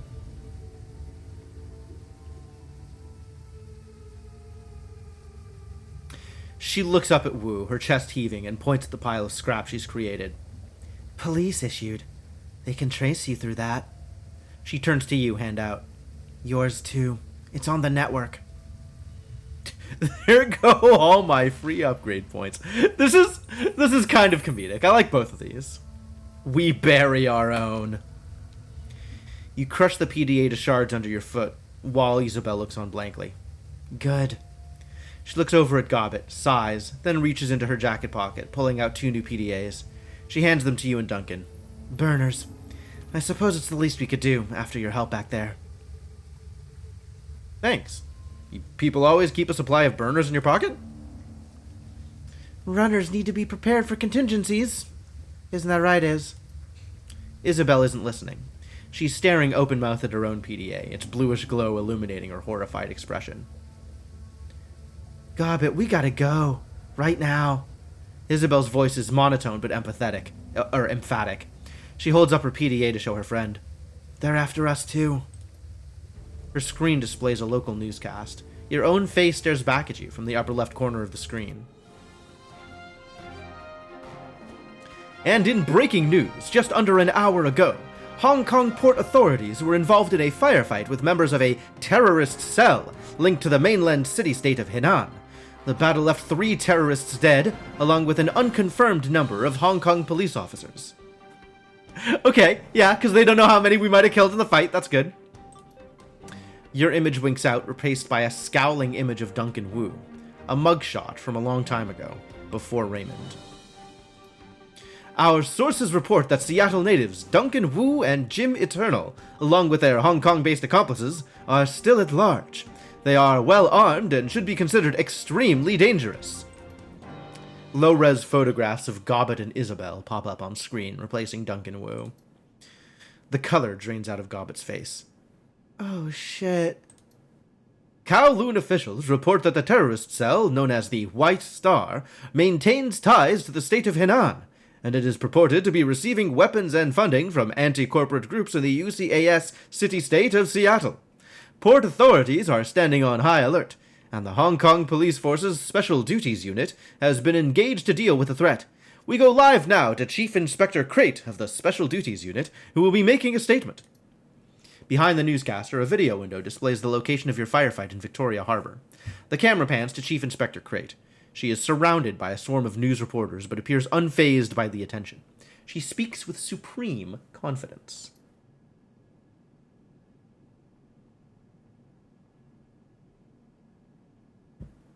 We have yet to ascertain the motive for tonight's attack, but it was clearly a well-planned and coordinated effort. It sure was not, but nice. Crate sounds smooth, more like a corporate mouthpiece than a cop. We have already issued an all-points bulletin, along with a kill or capture order for the 4 remaining terrorists. And I have instructed the Special Duties Unit to make this manhunt a top priority. She looks directly into the camera. I have SWAT on us? Yeah. I'm not sure that we're seasoned runners at this point. Although we do have 2 seasoned runners helping us out. I believe my character is unseasoned at best. And Duncan is apparently like an actual Lone Star cop. So maybe not super in on the running business. She looks directly into the camera. If you should see one or more of these individuals, do not attempt to engage them. Instead, tap in the HKPF flash code at the bottom of the screen. If you are on an authorized network and take a picture, our system will automatically identify them in your data stream. The Decker switches off the newscast and clips her PDA back onto her belt. For a moment, there's no sound but the roar of sewer water rushing through the pipes. Gobbet bends over, hands on her knees, sucking wind. Her rats scurry for a new position. I thought we were fucked before, whose voice is eerily calm. But now we are well and truly fucked. Doesn't look good, does it? His mouth tightens. Not at all. He begins stalking back and forth, a panther in a cage. They've labeled us terrorists, and there's an APB out on us. I've heard this kind of announcement before. I know what comes with it. It doesn't matter if we have nothing to do with whatever city-state. They're gonna hunt us down. It's open season. Isabel nudges the remains of Wu's PDA with her booted toe.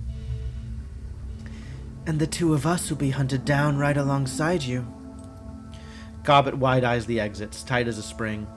You can hear Shallow panting as she leans towards one then the other. We gotta go deep! Hit the mainland for a while until we can figure this out. Find a hole to crawl into. Gobbet looks at Isabel, wipes her mouth, then points at you and Duncan. We've got to get them off the grid too. Way off. The dwarf looks up at Duncan and her large eyes narrow. Hey, Lone Star.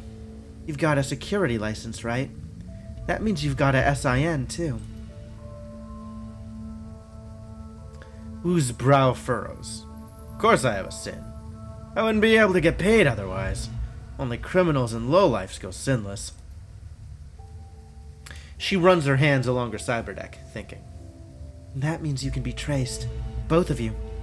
You'd get spotted by a drone or a security camera, get ID'd by a retinal scanner, or try to use your cred stick or passport. The HKPF will know just where to find you. Rue crosses his arms across his chest. I know how a system identification number works, Runner. Oh, I have an etiquette button. I'm gonna press the etiquette button. We're gonna have to burn our sins if we're gonna survive this. The two women nod. You got that right, Seattle. We're just as screwed as you are. Me and Iz, we're listed as your accomplices. We can't afford for you to get caught. You'll lead them to us one way or another. DNA samples, things we've told you, astral residues, I don't know, cop stuff. The little Decker looks from you to Wu, eyes narrowed, sizing you up. You can see her make a silent decision before she speaks. Her voice is flat, resigned. Her voice is always flat. We need to get your sins burned. Delete you from the record books. All of them. All of them? Whoa, wait a minute. You want us to just erase our identities? Beyond the fact that it's insane, will that even work? If we burn our sins, go off the grid like that, won't they just redouble their efforts to find us? Condescension seeps its way into Isabel's dry tone. Imagine playing a game of hide-and-seek with a siren strapped to your head. Would you rather try and hide with the siren, or with the siren conspicuously absent? Deleting our identities across the entire Matrix sounds hard. I agree. The little Decker nods knowingly. It's very difficult. I can't do it. Some people can. Organizations. Expert systems. Gobbet's voice drops. We gotta ask for help. There's only one person we know who has the kind of pull it takes to burn a sin and hide us from the cops. Kindly Chang. Sounds like a restaurant. It doesn't, though. It really doesn't. Alright, let's ask the obvious question. Who's Kindly Chang? No, Kindly's no Decker. She's what's known as a straw sandal. Kind of a middle manager for the Yellow Lotus Syndicate. Their triad. Kindly Chang controls all the illegal activity in our neighborhood. Smuggling, bootlegging, counterfeiting. Middle manager? Is the Yellow Lotus a syndicate or... Alright, that's this. I don't think we need to goof around like this. We're already in deep enough. We don't need to get in deeper with a crime syndicate versus sounds like my kind of scum. What kind of scum do I deal with on a regular basis? Who even am I? I don't know who I am.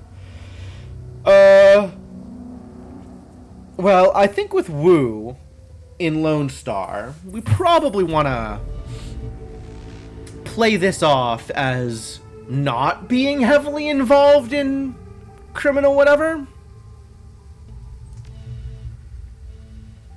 We don't want to deal with Kindly Chang any more than you do, but I don't see what choice we have.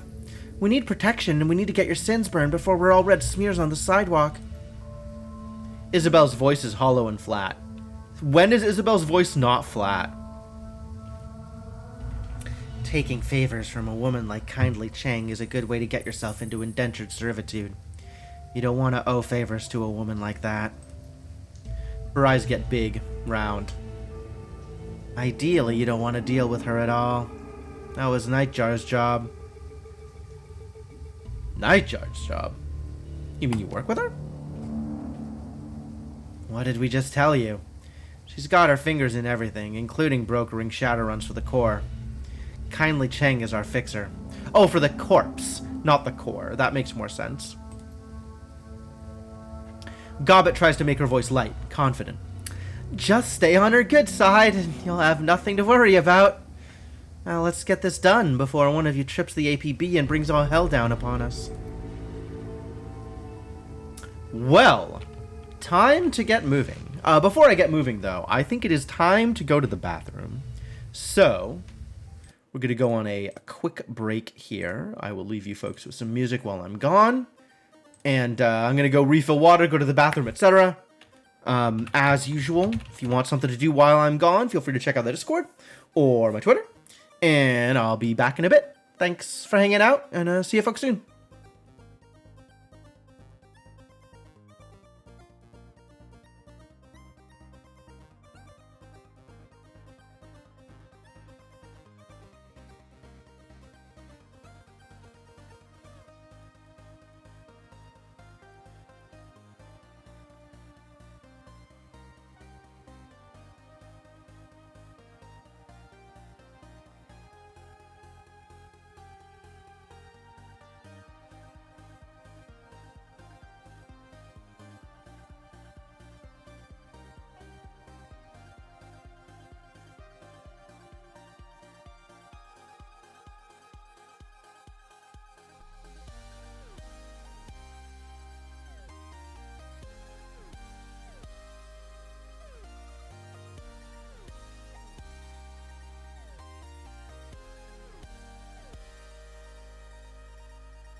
Alright, hello folks, I have returned. Let me pause the music, we'll get back into the game.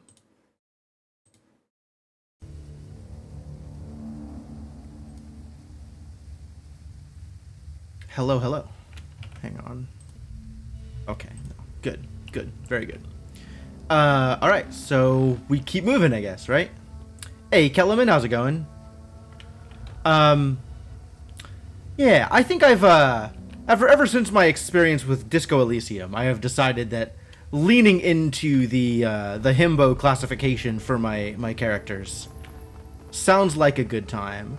Like, I think my default is to pick, you know, mages and high int classes, and, you know, that's cool and all, but like, why be smart when you can be big and dumb and hit things hard, right?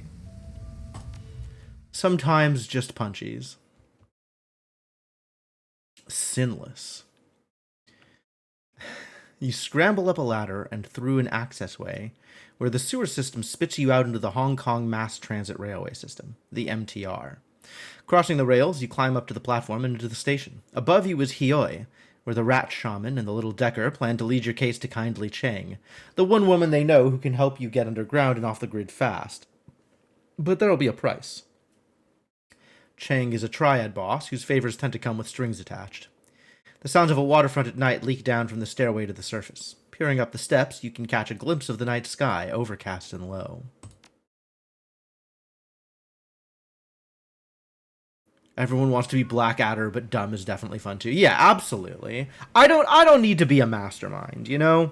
I like leaning into the mage archetype, but I think I also like leaning into big and dumb. The sewers deposit you in a series of mechanical access ways that eventually link to a system of railway tunnels. Gobbet leads you through 5 or 6 magnetically sealed doors and across several sets of electrified tracks until she indicates you've reached your destination. She holds up her hand, indicating the surrounding platform. This is the MTR station for Haoi. Once you go up those stairs, you'll be in our neighborhood. Kindly Chang runs her operation out of a mahjong parlor there called Swift Winds. Wow! Way to lean into the stereotypes. Wu rips his goggles off. There's an APB out on us. How do you expect us to get to the Swift Winds place without taking a bullet? Hioi is well known as a protected area. Kindly Chang sees to that. It's a shadow community. Smugglers, hijackers, black marketeers, you get the idea. Cops tend to give the place a wide berth. Isabel gives a shallow nod. Her gaze remains planted on the floor. Her tone comes out flat. Like always. Police cameras don't last long here. Between the smog and the cloud cover, we shouldn't have to worry about drone surveillance either. The HKPF won't find you. Not if you follow our lead. Gobbet widens her stance, puts her hands on her hips. Now, here's how this is going to work. You can't get an audience with Chang until we secure you an invitation. So me and Iz will go on ahead and pay our respects. Then we'll request that she see you. Politely. Okay, invitation. How do we get an invitation? The rat shaman smirks. We'll kiss her ass until it shines. Isabel sighs. That's about the size of it. Gobbet holds up a hand. One more thing. Kindly Chang is a dangerous woman. She may seem friendly, but don't let your guard drop. And whatever you do, do not disrespect her. All right, no disrespect. She drops her hand, nods to the three of you. That's it. We'll go on ahead and smooth the way. Just give us a few minutes head start, and don't talk to anyone. What? I mean, why don't we just go with you has already been answered. But why shouldn't we talk to anybody? She rolls her eyes and lets out a little grunt. I said the place was protected, not you're protected. Isabel fiddles with her deck. No one knows you're here, and outsiders aren't welcome in Haoi. Gobbet eyes Wu up and down. Plus, your friend here radiates cop. Cops are even less welcome than outsiders. Then she looks your way. And you? You're not exactly ordinary either, are you? I like to think I have a certain flair. She smiles for the first time. Yeah, that's what I'm talking about. If people see us strolling through town together with no prior explanation, we might not make it to the mahjong parlor at all. Okay, well, thanks for the help. Look, she says she's gonna help you, she's gonna help you. Don't get on her case about it. Thanks for the help. She squints at you, confused. We're helping ourselves as much as we're helping you, Seattle. We need your sins burned as badly as you do. And we need to figure out a way out of this shit. But we're all dead. Plus, we could use the muscle right now. Her voice turns sheepish. Just saying. She quickly turns away. See you at the mahjong parlor. The Shadowrunner's footsteps quickly fall away, and then you're alone with Wu. He grunts something unintelligible and begins panther stalking back and forth again, boot prints of sewer water and muck marking his path on the subway platform behind him. Minutes pass. Wu stops his pacing and runs both hands over his face, groaning a sound of anxiety and disgust. It dissipates, and he stands there silently, his hands covering his face and his shoulders shaking with emotion. Then he begins to laugh. It's a laugh that comes from down deep, from the place where fear and frustration and impotence swirl. But the barrier holds. Wu focuses, taking control of his breathing, and his laughter begins to slow. He becomes himself again. Oh my god, Jim. An aftershock of laughter shudders through him. Are you fucking kidding me? Hey, his goggles are off.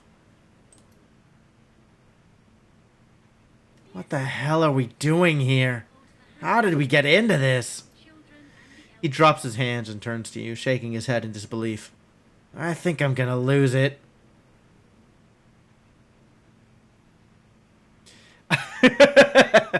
Ever the caring older brother. Wu walks to the wall of the subway station silently.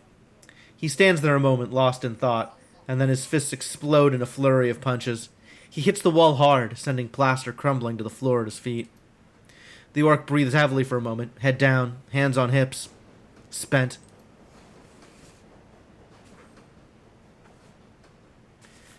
Carter is dead, Jim. She's dead, Jim! How has this never come up in a game before? Amazing. Next, you're gonna tell me you're a cop, not a doctor? They fucking ended her. He puts a hand to his forehead. I don't know what I'm gonna do now. Sounds like she was more than just your partner. He turns to you with a blank face. More than just a partner? Of course she was. Then he gets it, and his hackles raise. She was my training officer, you idiot. My mentor. Looked like you two were close. Wu waves you off with a gnarled hand. Carter was my partner. She had my back. Do you get how important that is? What it means to lose that? When you're out there on the streets facing down a food riot and you need to know someone's looking out for you, that you're standing next to someone you can depend on. That was Carter. His shoulders slump and he exhales heavily. She was like my compass, my anchor, or some such shit. She kept me, I don't know, sane. Sounds like a good woman. Don't patronize me, Jim. He steps back, sucking in a deep breath. I was... all right. In your own place. Screw it. Whoever she was, whatever she was, I'm throwing her down the memory hole. You know why? He snarls, spits. Because it doesn't matter now. Because we're gonna burn our sins, Jim. Jesus Christ, do you get what that means? The moment we do that, we're dead. To all the world, we're dead. We're wiped clean. He counts it off on his fingers. Raymond, the house we grew up in, my career, Carter, all gone. No home, no money, no identity, nothing. We will be nobody.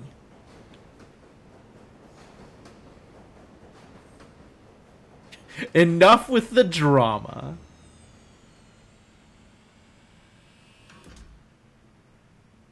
We were street kids, Duncan. We're used to being nobody. I don't think he's... I feel like he's not going to trust me enough for this to be a good answer. Chill? Who the fuck are you to tell me to chill after what just happened? And you aren't losing what I'm about to lose either. Our paths went in different directions a long time ago. Wu's neck cranes forward, his lower jaw thrust out ahead of him. You left me behind, goddammit! You left me behind! Memories flash bright. Suddenly you're back 8 years ago, on the street outside of Raymond's house. Just you and Wu. The middle of the night. Oh, flashbacks.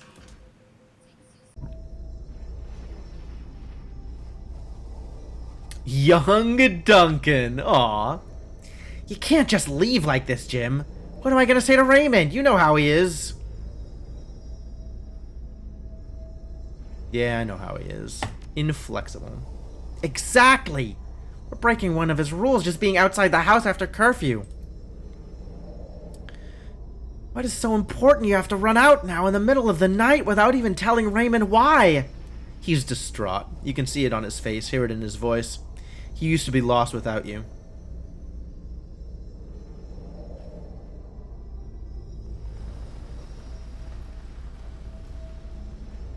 All of these could be the truth.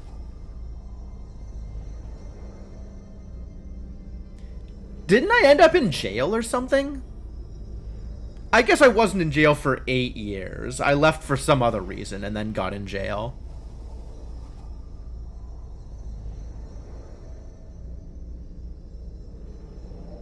Could use your help. I can't give you help like that anymore. I'm on a good path now, Jim. I can't afford to mess that up. Look, whatever's going on, I can tell you one thing. Raymond will not approve.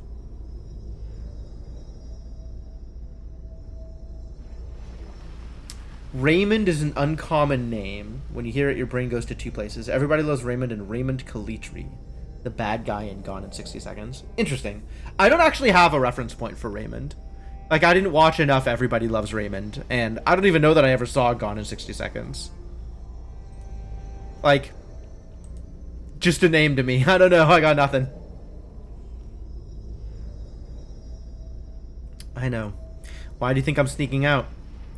This is... I don't want to be too condescending here about who Raymond is. But, like, I should be aware of what the situation is. You remember the look on Duncan's face as you walked away. The events that followed were a blur, one that you don't care to remember. 3 days later, you were behind bars in a private corporate prison. No interrogation, no charges, no appeal. Oh, I guess I was in prison for literally 8 years. Years later, some corporation bought some other corporation, and the new board of directors pushed through some sort of reform agenda, and the higher-ups gave an order, and you were out. With a few hundred new into your name, and one scary-as-hell non-disclosure agreement ensuring your silence. Not that it mattered to you anymore. You were starting fresh. Determined. Until Raymond tracked you down. Left you that voicemail. Brought you to Hong Kong and back together with Duncan Wu. Okay, so some number of years. Not clear how many.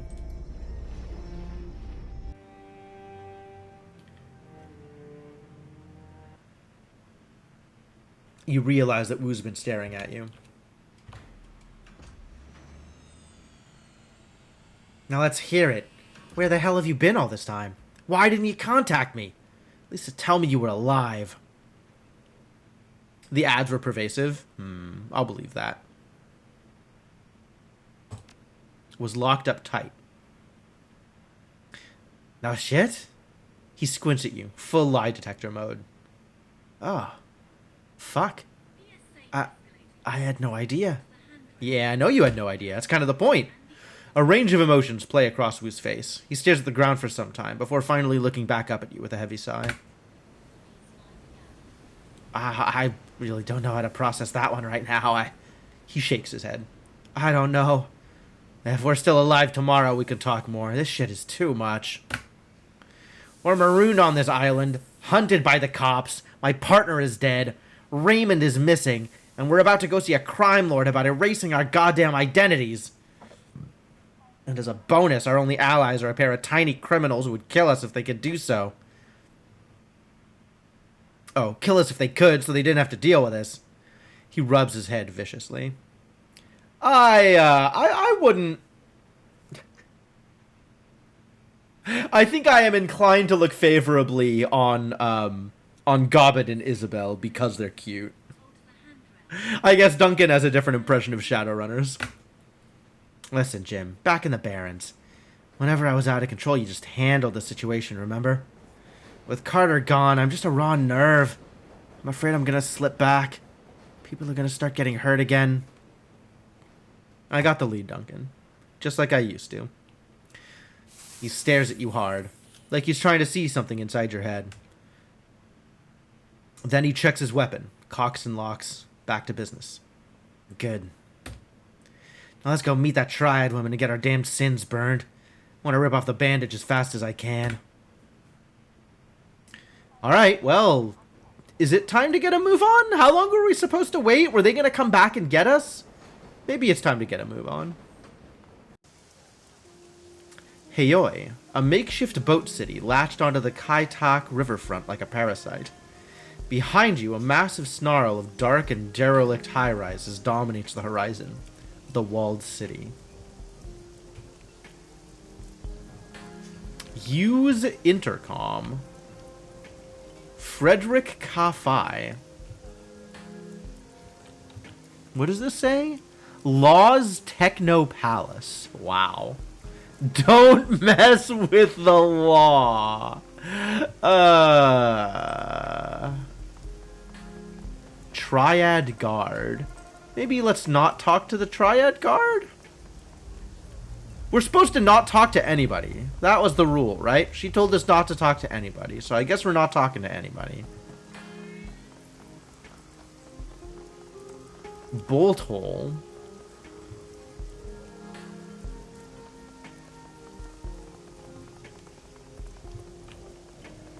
Smuggler. Hey, it's the thing. It's the place that we're supposed to go to. The Mahjong parlor. Yeah. Alright.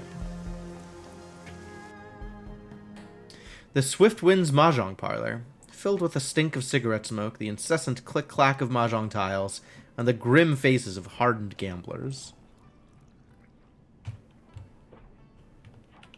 Oh, Kindly Cheng and our friends. Is it time? Come in.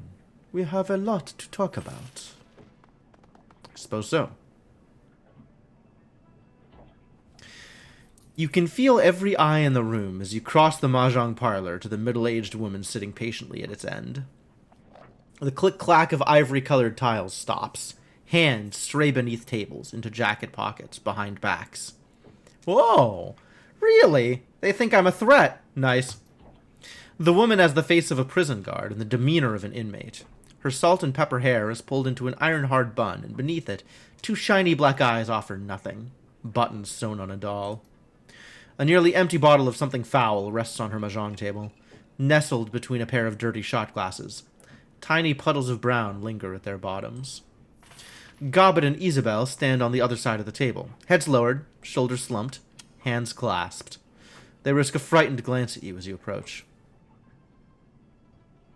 Kindly Cheng's voice is nasal and rusty mean. My little pair of fuck-ups here told me all about what happened on the docks. She dips a pinky into a shot glass, brings it to her mouth, removes it with a sharp smack. How two of my best runners had their heads put out. How you need protection.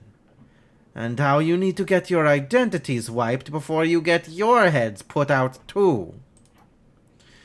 Potentially leading the heat to my front door. Placing me and everyone in my employ in danger. She fingers the rim of her glass. So wise. So very, very wise. The young shaman's eyes never leave the floor. We're sorry, Auntie. We thought... Her black eyes flash. You mustn't speak until you are spoken to, Gobbet dear. The smile turns mean. And since you are one short hair away from being dumped in the river chained to Isabel's corpse, I suggest you let your new friends here do the talking for a while. Does that make sense to you, dear? Her treacle voice is back, sweet, nasal, and grinding. Dark circles ring Gobbet's armpits. Yes, Auntie. Cheng inclines her head gently. Very good. You learned so quickly. Don't speak unless spoken to, right?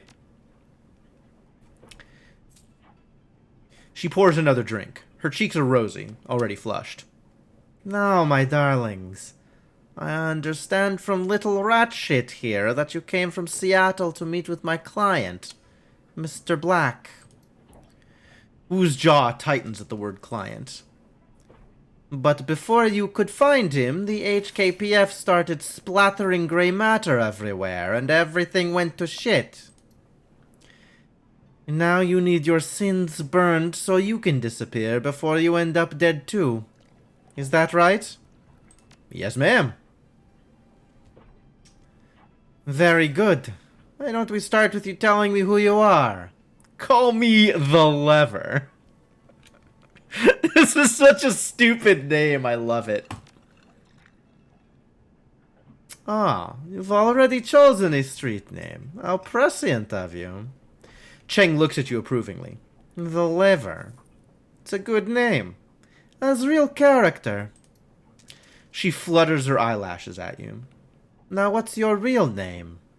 I mean, you do want me to erase your identities, don't you, dear? I'll need to know who you are first. Jim. I do what needs doing. She rests her chin on her hand. I know the type.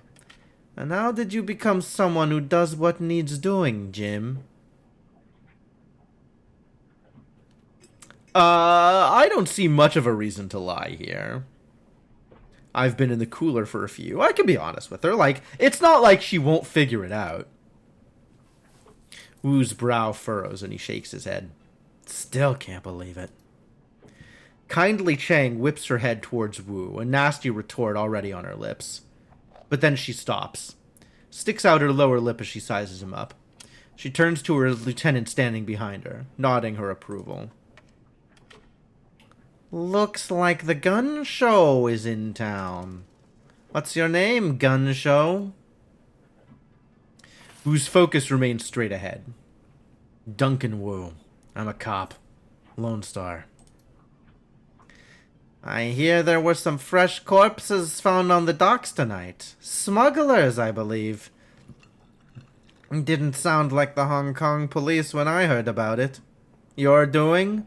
Duncan Wu? Wu's eyes remained fixed on a spot on the wall behind her. He smolders.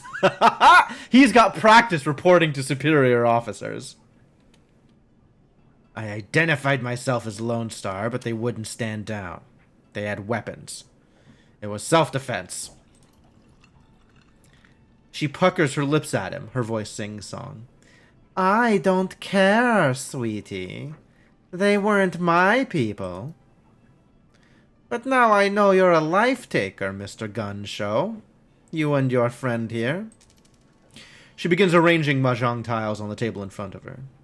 But now I'm curious. Why were you meeting Raymond Black on the docks tonight? Oh, yeah, she seems trustworthy. I could just give her information, right? Yeah, no problems. Their foster father. That makes her pause. Cheng lifts her bottle of swill and eyes the label, connecting the dots in her own head. Interesting.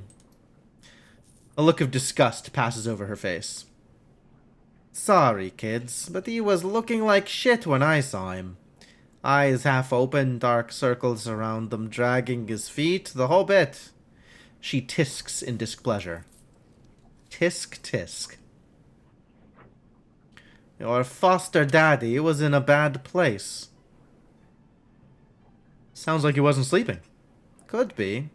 From what he said, it sounded like he was having nightmares. He would stop in the middle of a sentence and mutter something to himself. One time it was about the walls breathing or something. Another time it was about teeth. Thousands of teeth. This is gonna involve some shenanigans, isn't it? I remember what Shadowrun shenanigans looked like in the previous game. I am not looking forward to additional shenanigans. I remember him drifting off near the end of our meeting. It looked like he was off somewhere else in his head.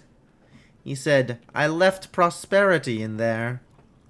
Then Nightjar put his hand on Mr. Black's shoulder. Asked him why he wanted to go into the walled city so badly. It seemed to bring him back. When your old man opened his eyes, they were full of tears. And he muttered something else I couldn't make out. She pours herself another shot, tosses it back, and rubs her belly.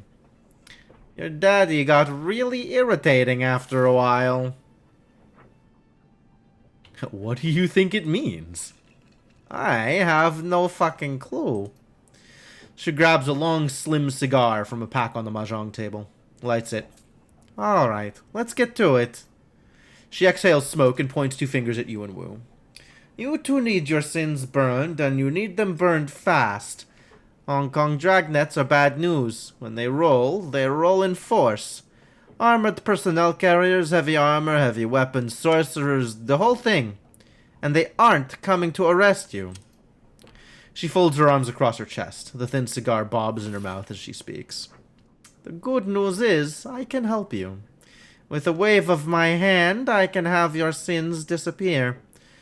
But you need to understand, my darlings, is that what you're asking for is not a simple request.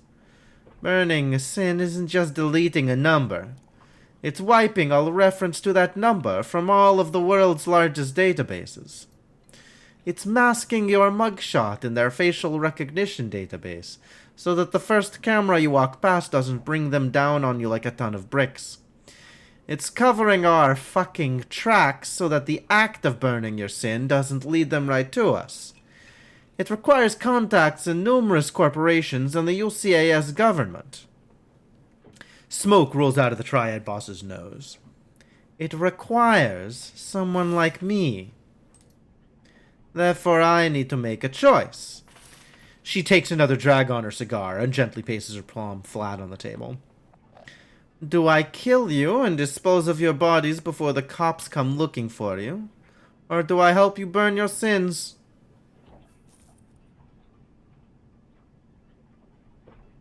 I think I am categorically going to take the etiquette option whenever an etiquette option appears. You may want to think about your rep as a fixer. 2 of your runners were taken down by the cops and you have no idea why. Chang rests her chin on her hand again and smiles at you coldly. So clever. So clever. Her chin stays on her hand, but her eyes look past you, surveying the Yellow Lotus soldiers in the room. Yes, I have been placed in a delicate situation, haven't I? Regardless, that's the situation whether you're alive or sucking dirt. She stares at you for a long moment, chin still on hand, thinking. Taps her ash on the floor without taking her eyes off you. A low, reluctant growl rumbles somewhere deep in her throat. You'll live. You're clever, and I like that. I'll put your sins to the torch. However, I'll need to call in several valuable favors within my network to do it. And those favors do not come cheap. Kindly Cheng stubs out her cigar. You will owe me. Okay, what do you want us to do? I want you to deliver a message for me, to a business associate in the walled city. The Yellow Lotus has a strong presence inside, Jim. Isabel can tell you all about it, can't you, dear? Isabel grew up in the walled city. Isabel's eyes remain lowered. They collect taxes for the corporations, extort protection money from shopkeepers, run drugs, guns, people. They hurt people. We do those things, yes. But to be fair, we also operate the walled city's black market. You might not be alive today if it weren't for the lifeline that we provide. Isabel clams up tight. Cheng picks up a mahjong tile and turns it with her fingers. There is a red pole, a sort of enforcer, yes, on the inside. His name is Strangler Bao. Strangler? That's a name. Bao is a strong man, a good soldier, but he has forgotten his place. I need you to remind him. Okay, what does that mean? She tosses you a memory stick. Okay. This is a message for Bao. You will deliver it to him in my name, and then return to me. Remember that Bao's men are my men. By right, they should all be serving me. I would prefer it if you did this quietly and without killing them. I have no use for dead soldiers. She turns to Goblin and Isabel. One of you will go with these two Westerners to the walled city. Help them locate Bao and show them the ropes. The other will remain here with me. I have several menial and degrading tasks that need doing around the establishment. No matter who goes and who stays, you'll both pay for bringing an APB to my doorstep. Yes, Auntie. Yes, Auntie. Now, we're gonna find out who ordered the hit on Nightjar and do some dentistry on him with power tools. She closes her eyes and smiles with pleasure. That boy was my favorite. He sang to me sometimes. She opens her eyes again and sneers. That other one I don't care about. Gutshot was an asshole. She turns away and waves you off with the back of her hand. That will be all, my darlings. Return to me when you are done. Do I think I can get away with a question? I might be able to get away with a question. She keeps her back to you, but you can tell she's making eye contact with her lieutenant. Why not? Apparently I'm feeling generous today. I'm definitely not going to shove that at her.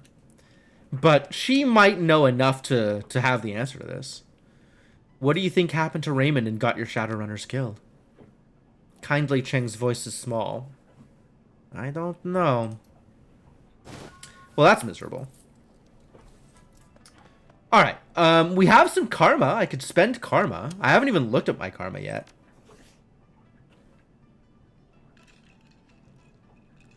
The lever.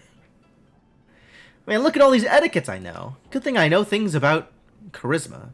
So yeah, we're mostly focused on charisma and body. And I'm not feeling particularly inclined to spend points anywhere else.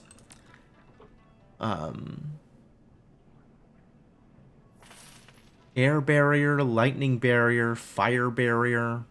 And this is as high as it goes. Hellstorm barrier. What a deal. Thank you, Kellerman. I always appreciate compliments.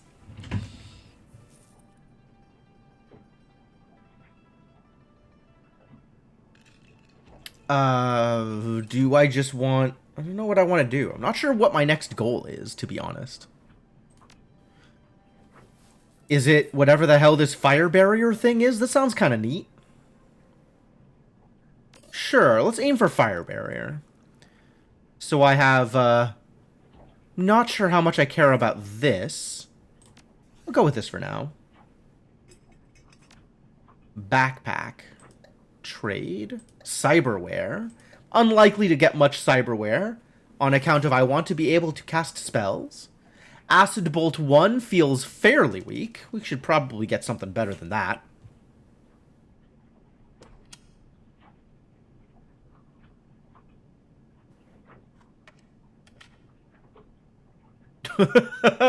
I'll be honest with you, Kelvin, I didn't even notice. Might as well save a game. That seems like a thing I should probably do. Could do that every once in a while.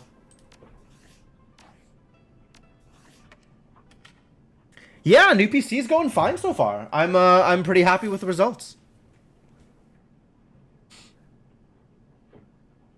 This is all stuff that I don't really care too much about. I can pay attention to. Extra blood? There's a check mark for extra blood? Okay. And we have Duncan in our team as well. So what's Duncan about? He's got some strength, he's got some quick, He's got a little bit of int. Not a lot of int, but like a little bit of int. I want you to have just enough biotech that you can see people's HP. And then we can put the rest of your points back in strength so you can... Or quickness, probably. So you can shoot people. Shooting people's a good idea. And now we have objectives. Alright, well, I guess let's do the thing.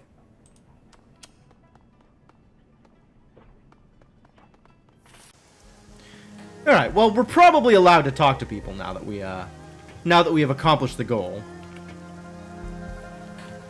And we need to get into the walled city over here. So let's take a look. Let's poke around and see who's out here. And see if there's anybody we could talk to and get some value out of.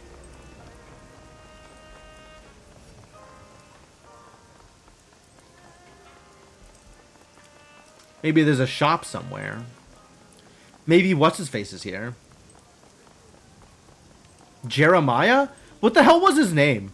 That one elf that showed up in both the previous games. The wizard.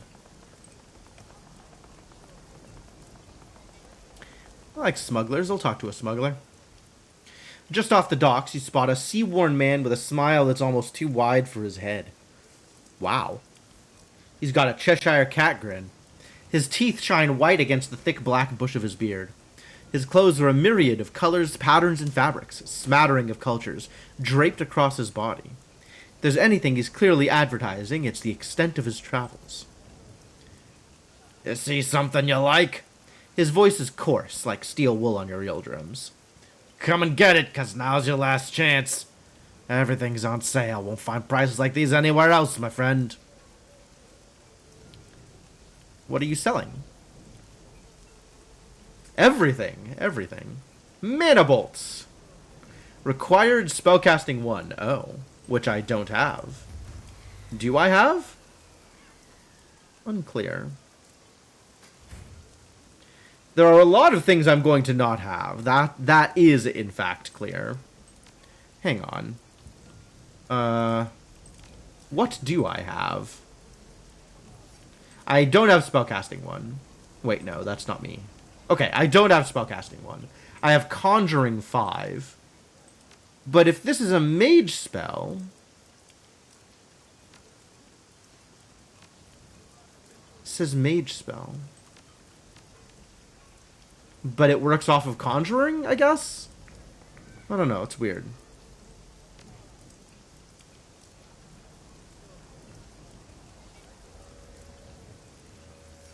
Ah, I do have spirit summoning, so I could buy an elemental fetish. That's fun. I'm not very good at throwing grenades, but maybe my buddy is. Duncan's not too bad at throwing grenades.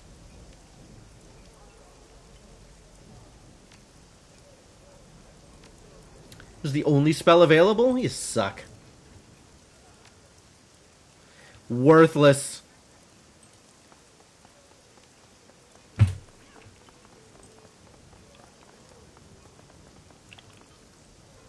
The original name has been sloppily painted over with black paint. Newer, but somewhat weathered characters have been painted in bold brushstrokes and read Bolt Hole. Do they? Somewhat readable, I suppose. Wasn't it like Bolt Hole was a thing over here?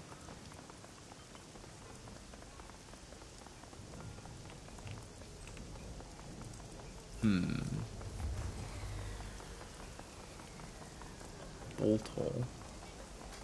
I suppose.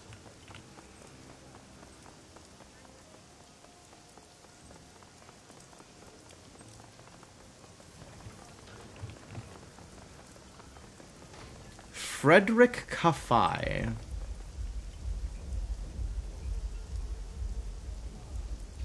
That's close enough, friend. Club is members and invites only. Suggest you just move along. Gotcha. Well, okay then. I guess we're not going into the club. Here's a thing to look at. I like looking at things. Installation on these heavy wires is cracked. They buzz and crackle occasionally as stray drips from the awning strike them.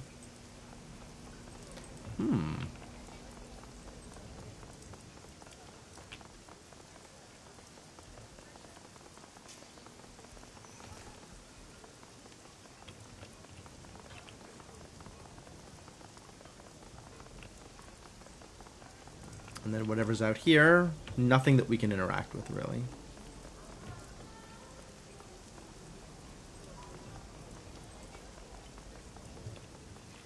Anything else that we can interact with? Really nothing? Just the smuggler who has stuff I don't care about? Maybe I care about a med kit? I might care about a med kit, to be honest. Might want to just pick up a med kit. And there's the intercom over here, which, like, I feel like that's going to get me into trouble. But you know what? Whatever. Press buttons. Massive steel security door is set into a bunker-like concrete wall. There is no sign or identification of what this place is. A battered intercom is encased in a cage of welded steel and armored glass. Grainy letters are barely readable on the screen. Chrome Alley. Medical services and mechanical repair. Premises protected by deadly weapons and infectious diseases. Okay, well, cool. I'm not touching that. Alright, well, I guess we move on. Nothing else to do here.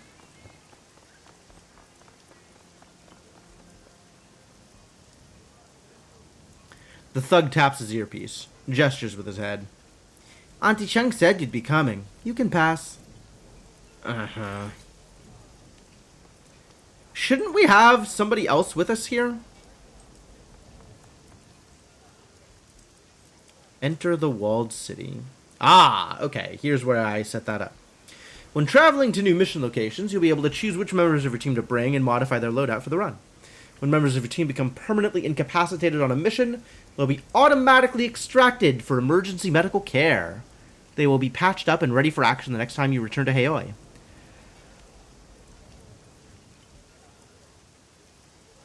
Also trauma kits. We can choose whichever one we want to take with us. Okay.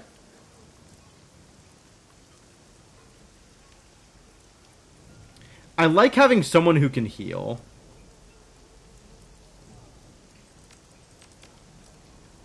Security specialist.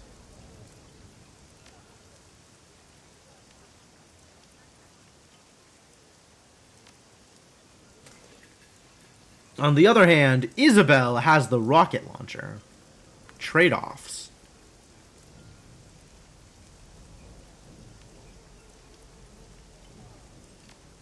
Yeah, you don't have a good way to deal damage, do you? I want to turn my character into more of a support class. So I want to bring people who can deal damage. But right now, I can neither deal damage nor support people. So I guess Wu's going to be my damage dealer and Gobbet's going to be my support. This is the best I can do? Sounds about right. Oh. Everybody's got a data jack.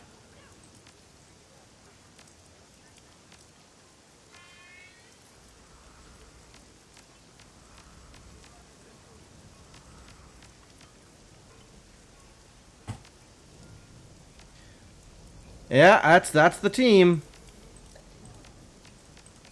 Here we go.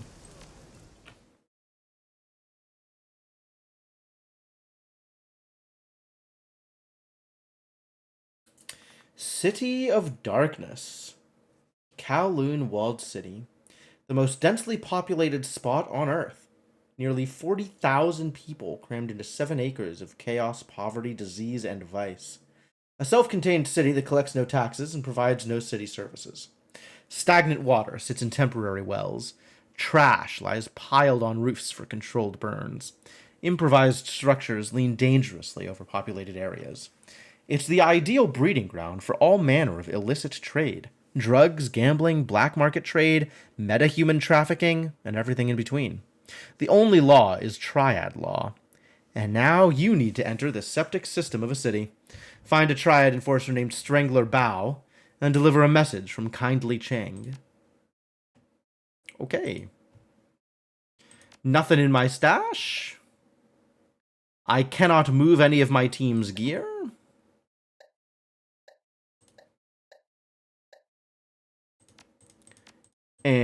Nothing to do. Okay, here we go.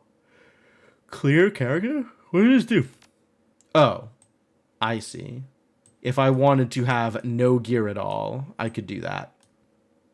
But it's not like I could do that here. This is all locked. Yep. Great. Yeah, dwarfs, orcs, elves, they're all considered meta-humans. I don't know why they would be trafficked any differently than humans would, but... Foul, oily water rains down from above, mixes with the filth and offal and swill of the streets, turns it into a flowing slurry of unrecognizable sewage. My god, what a description. In the distance, the sounds of back alley activity add to the ambiance at your arrival. Breaking glass, the cracking hiss of a garbage fire, faint screams of terror punctuated by the occasional gunshot. Sex and business and violence and misery blended into one. Wu winces at the stink, waves a hand in front of his face. Raymond said that prosperity is in the walled city, but I don't see it. Why the hell would he want to set one foot in this place? You got me. As I said, the walled city is the worst slum in the Eastern Hemisphere. Maybe in the world. A rat pokes its head out of a fold in her clothing, squeals softly. She reaches up a hand to comfort it. There's something wrong with this place. It isn't just a slum, it feels poisonous somehow. On an astral level. It churns my stomach to even come near it. Wu nods in agreement. Okay, you were right. This isn't the Barrens. It feels, I don't know, thicker. He goggles the place. Which way? The Lotus Den. That's what Bao calls his little corner of hell.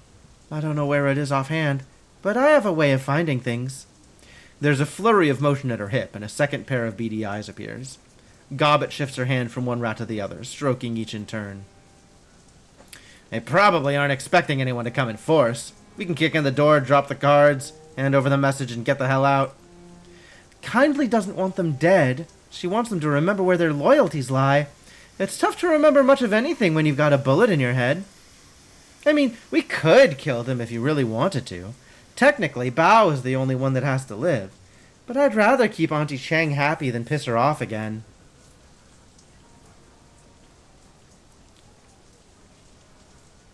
That'll be up to them.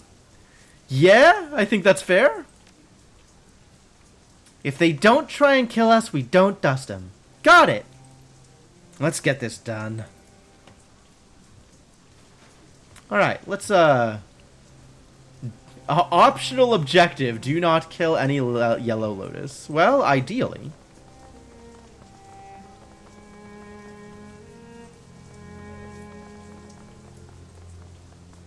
Huh? I don't think I can get there.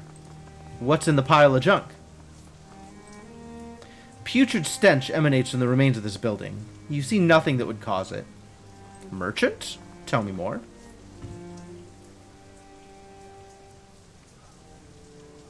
A bedraggled old woman looks up from her sewing at the sound of your approach. Clothing. Clothing? I have good quality clothing for sale. Ever heard anyone say prosperity is in the walled city? She cocks her head like a dog, listening to a noise that it can't understand. Prosperity? She sounds it out to herself. I don't know what that means. What's the news? Interesting? Here? No. Nothing changes here. Nothing changes. She settles her weight with an audible harumph.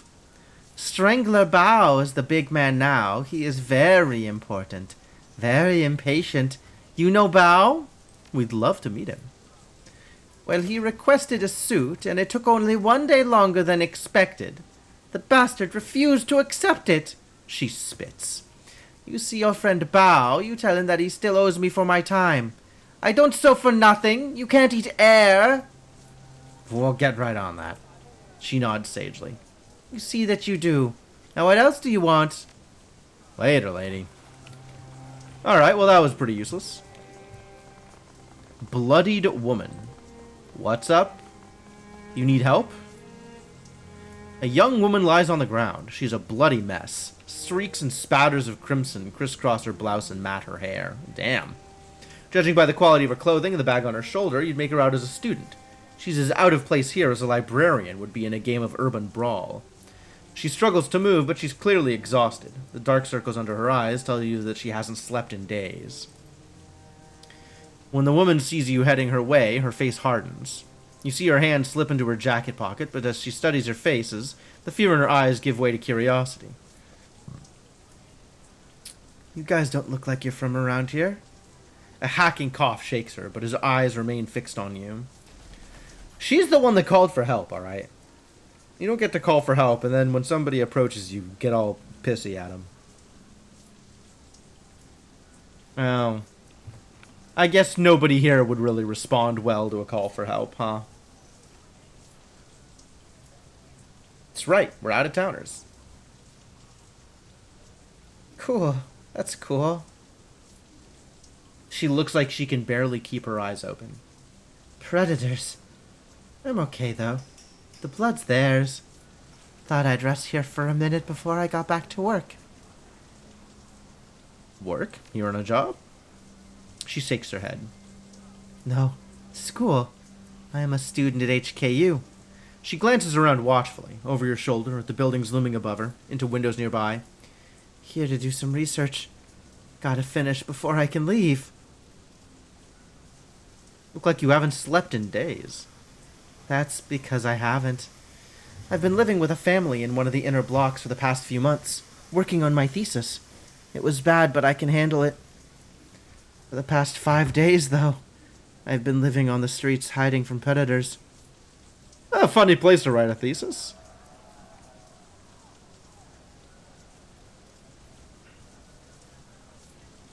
It's the right place for mine. My thesis is on Feng Shui in the Sixth World. What's Feng Shui? Although she is exhausted and possibly ill, the student's eyes gleam. Feng Shui is one of the 5 arts of Chinese metaphysics. Before the awakening, it was thought of as a philosophical system for harmonizing people with the surrounding environment. You know, architecture, interior design, stuff like that. Now, in the Sixth World, Feng Shui has become more than that. My thesis is about how it's actually a form of magic. The whole thing revolves around Qi, the invisible life energy that binds every person and thing together. It's very real here in Hong Kong. Nobody knows the reason why. Maybe it's only real because people believe that it is. The important thing is it's a measurable, quantifiable phenomenon. There's an entire industry that's grown up around it. Oh, so how's the Qi in this place? It's wrong. All wrong.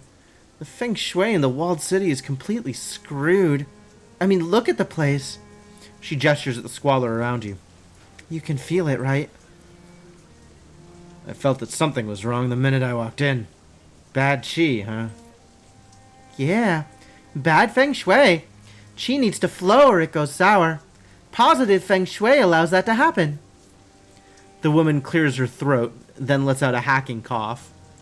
The effort requires a moment for her to recover before she speaks again. You know, I hate to admit it, but I could use some help. I started running well, I guess you'd call it an experiment of sorts. Nothing conclusive, just a few quick trials to support my hypothesis before I go into hardcore data gathering mode. Crumpled note. There are only a few things left to do. If you could finish them for me, I could get out of here. Please, follow the notes on the sheet. Duncan takes the paper from her outstretched hand and examines it, frowning. Just say what you need us to do. I need you to make adjustments to the area's Feng Shui. My notes will tell you how. The goal is to remove sources of friction and to record the results. My hypothesis is that even small adjustments can have an immeasurable impact on Qi flow. If I'm right, it should improve, and life here should get just a little bit better. Alright, well, that sounds like a good cause. I'll see what I can do. Repair the walled city. Tell me more. Ah, I do not get to hear anymore. Okay.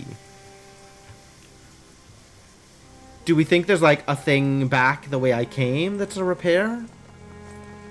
Is this just a matter of like clicking on the right spots? Okay. Well, I'll keep an eye out for places I can repair, I guess.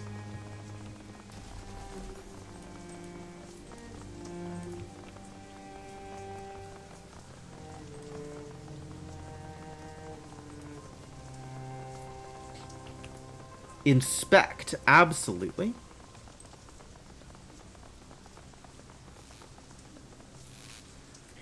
Wires are sparking dangerously just above the doorway. Yeah, mess them up! Why am I doing this? The problem is gone, but not necessarily resolved. Was that a repair? Weird. And that fixes the feng shui around here? That's also weird. Do I need to move a potted plant to a different place? Yeah, that's probably what I have to do. I just need to make sure that the energy flowing in from the doorway isn't hitting something that's going to cause it to corrupt. Show me what you're selling. You've got fetishes. That's all you've got. I don't care. I guess these are good consumables to have around, but like... want equipment before I buy consumables. Have you ever heard anyone say prosperity is in the walled city? No, that's not something that someone would say around here. Oh, I'll see you around, buddy. Thanks.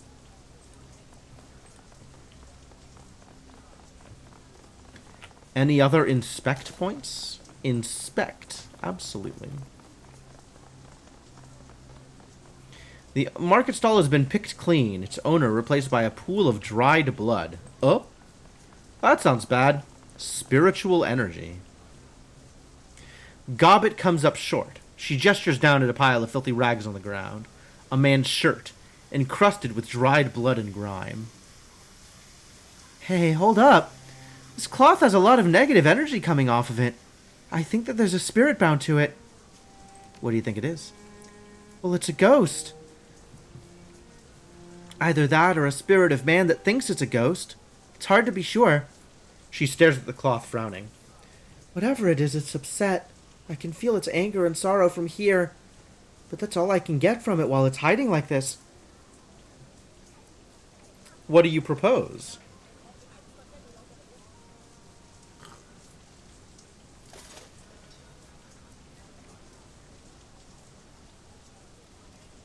Well, I've got some spirit summoning.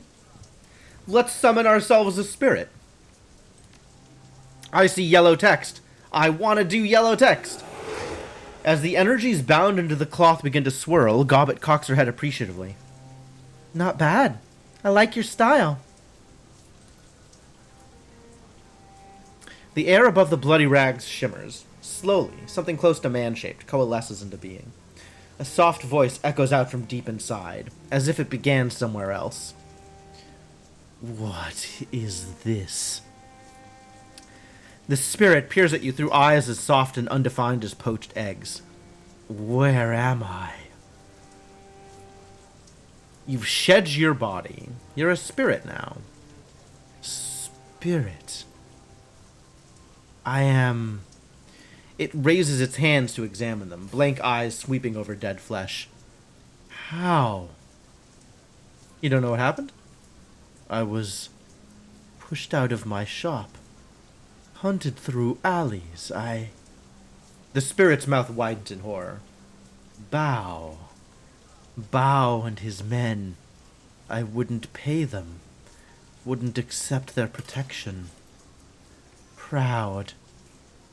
I was too proud. A cold light flares from somewhere deep in its throat. They tore me apart.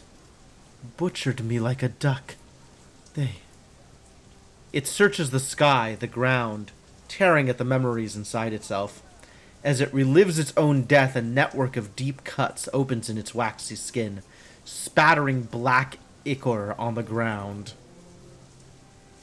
The cold light within it grows brighter. It pulses up the thing's throat and into its mouth, forcing its jaw to unhinge like a snake's.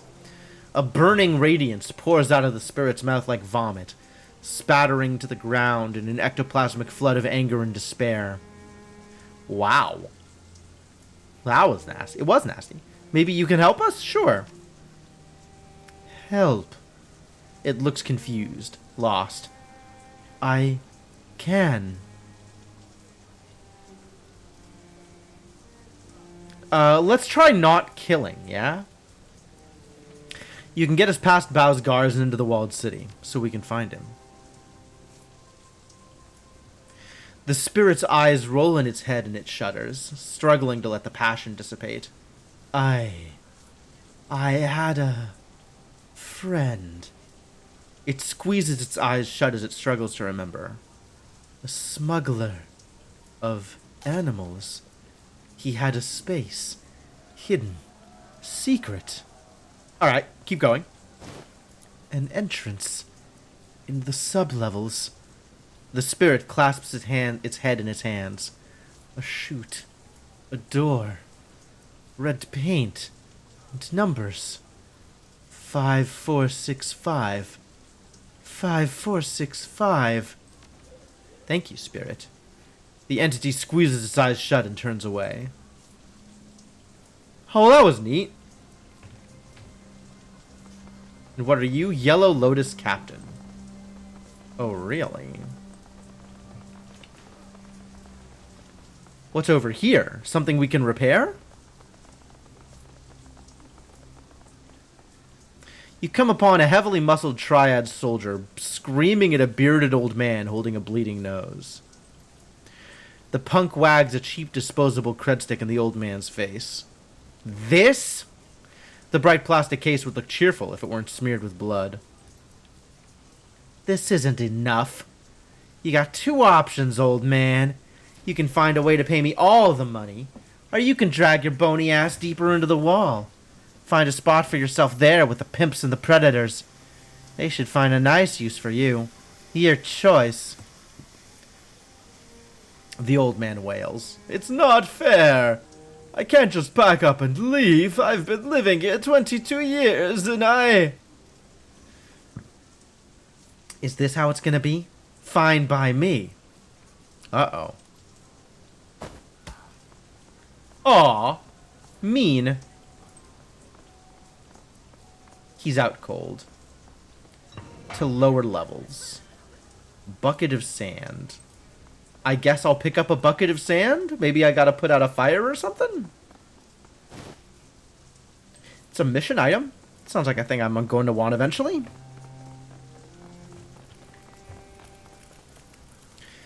These tires have been set aflame and have been burning for some time. The smell is awful. Alright, well yeah, let's make things very mildly better. The flames are stifled beneath the dirty sand and soil from the bucket. Repair 2!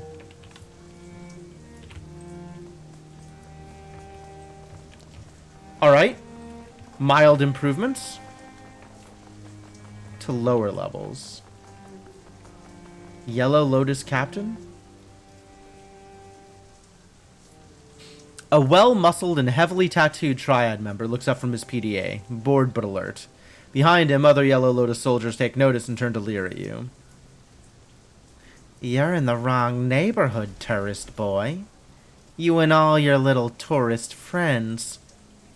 I'm a local jackass. I work for Kindly Chang. We all do. Show some respect. The triad soldier sneers at her. That's so. Then you already know that you shouldn't be here. That fossil doesn't run things around here anymore. His hand strays to his jacket in a conspicuous bulge in the fabric. Could be a gun, a knife, or a blackjack. Best get moving, little girl. Best move before you hurt you all real bad. Not gonna tell you twice. We're here to deliver a message to Strangler Bao? Is this gonna go well, or is this gonna be like starting a fight?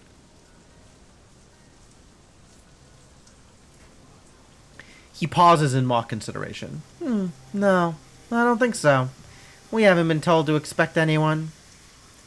Alright, well, let's use this charisma. We got charisma, let's use it. I sure as hell wouldn't. This is a trick. You're just trying to get close to Bao so you can plant a bullet in him. I mean, the gang etiquette's pretty good. We're just couriers. All that we want to do is put a memory stick in your boss's hands and blow. No, I don't think so. You don't get near Strangler Bao. He turns away. And you don't talk to us again either, understand? Try to pass by my boys and we'll punch holes in you until daylight shines through. Alright. And we're working our way around because we have an optional objective. Hang on. Is there anything else I could do over here? Can I get over here? I can't really. It's just scenery. But I'm looking for one more repair. Maybe that's in the lower levels, maybe not.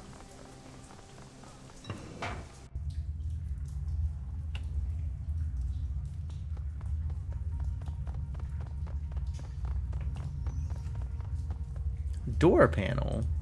That might be the thing we're looking for, but let's poke around a bit more. I found an inspect. That's good. Found another door panel. Oh, that might be the thing. Maggots churn within stews of unidentifiable ingredients. Yikes. Gun runner. Running the guns.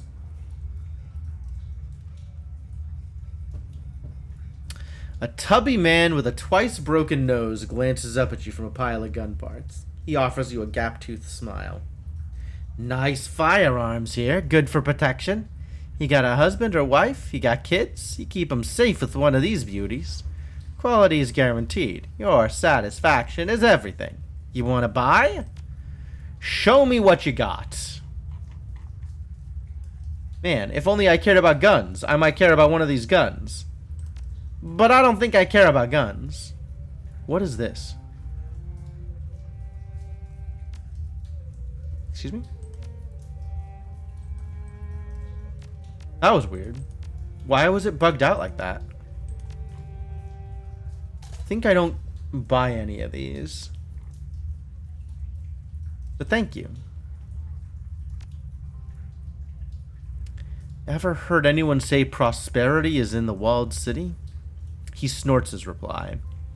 If you're an organ legger, or a gun runner, or a triad, there sure as shit is.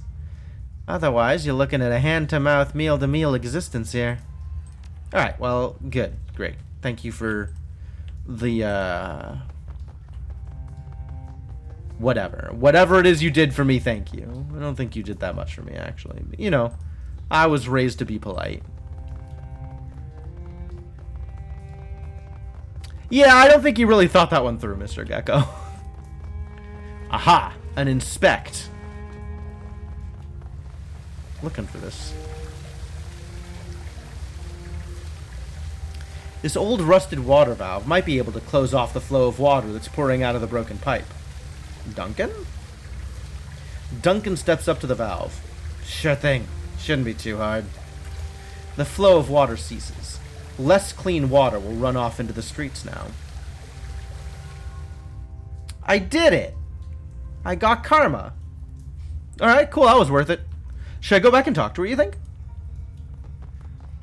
What are the odds that's going to be relevant?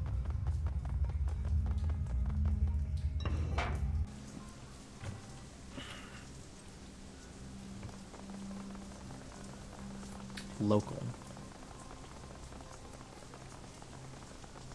Okay, I was kind of afraid that running past here would start another fight. Good thing.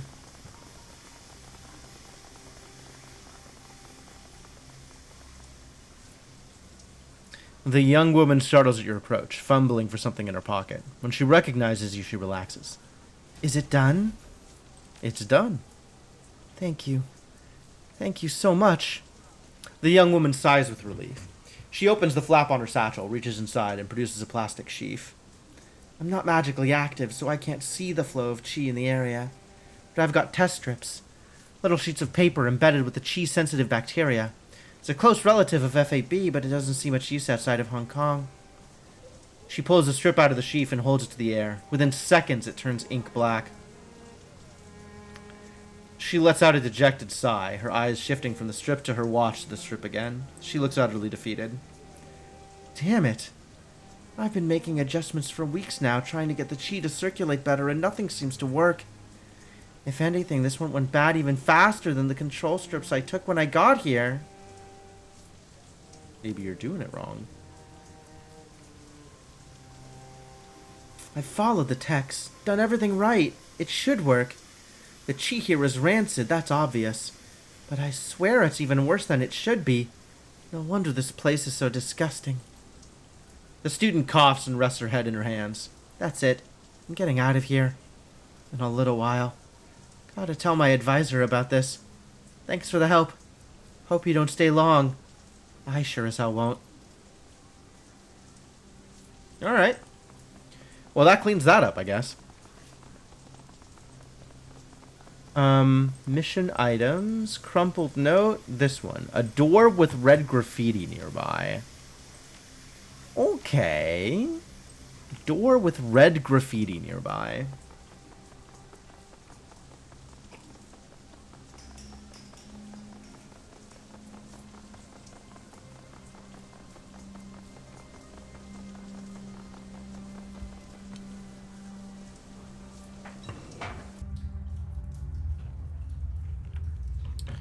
There are kind of a lot of doors, huh? Yellow Lotus Enforcer. Oh, this is the guy that beat up the old guy upstairs. I probably don't want to talk to him. We'll see. You can see the outline of the old man's cred stick in his vest pocket. He flexes and his muscles bulge. What do you want? Step away, asshole. Right now. Am I here to get his money back? I mean, I don't want to kill him. Do I think I can do the thing without killing him? Not right now, I don't. Do not kill any Yellow Lotus. Oh. It says Yellow Lotus, unfortunately. So I guess no kill.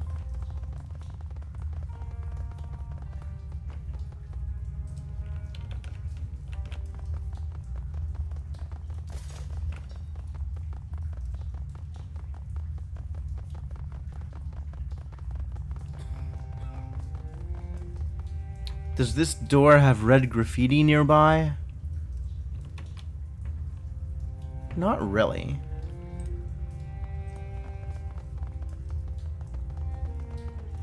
Does this door have red graffiti nearby? Also not really.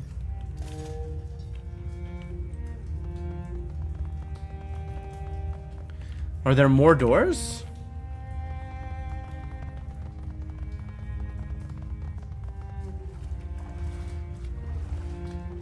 Do we just try this code indoors until something works? Feels like that's gonna go poorly for me. But, okay, I'll give it a shot. The door has been secured by a series of heavy bars, with old motors to retract them. A stained and soiled keypad has been set into the door frame. Is there going to be any information in the other keypad? I wonder. It feels like, given that there's multiples, the first one is a trap and the second one isn't. Decking 3. We did not bring a decker, did we?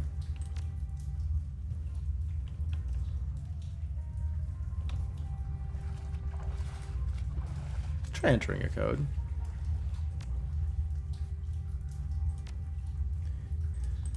What was my code? 5465. Okay, not here.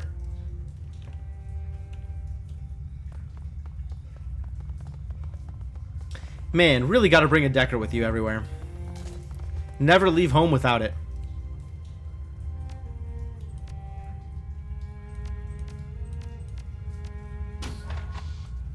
Nice.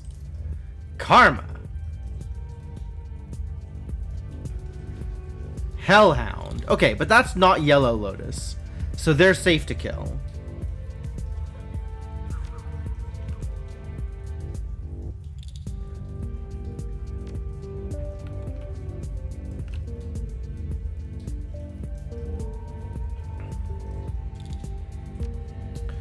Alright, we're just gonna let Duncan do all of the damage, so haste up Duncan. Shoot him, buddy.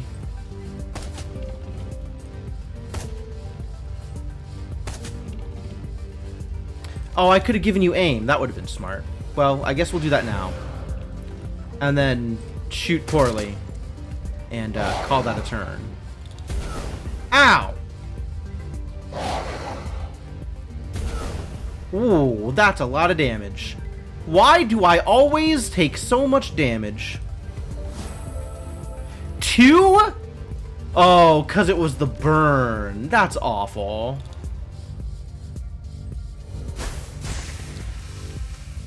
Oh, that's cool. I think I want to be back here, though. You can summon the spirit. Oh, you're out of range? Awful. Well, then let's just kill a hellhound.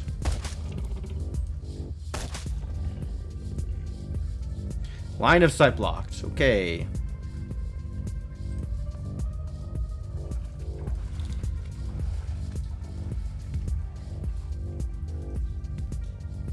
How close do you have to be in order to do it?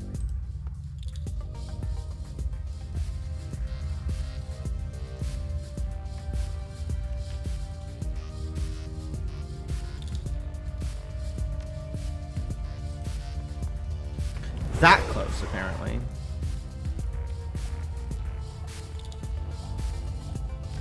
Oh, you can haste people. I love it.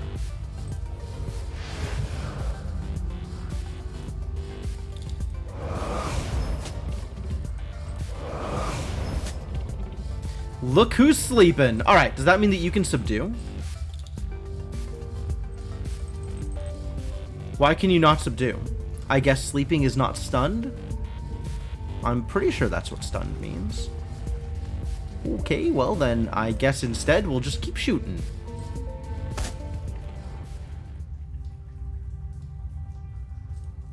Two HP. God, the fire. So bad. What do we have over here? Money. Okay.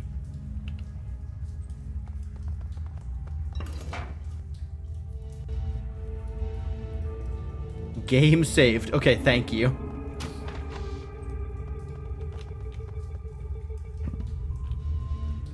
Alright, we very much do not want to get into a fight.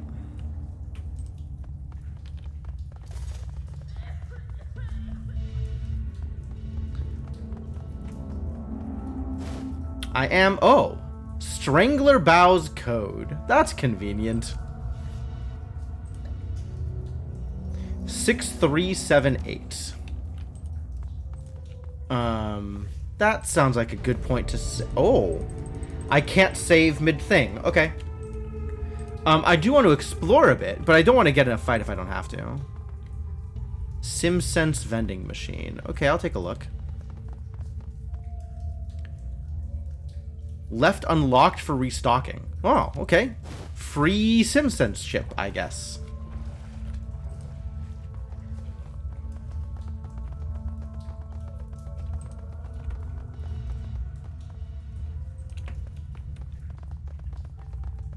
To rooftops.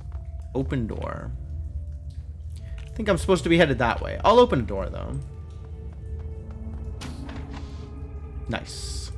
No fights. Exactly what I wanted to see. Free money. Yep. I roll them dice. That is, in fact, a thing I do. 6378.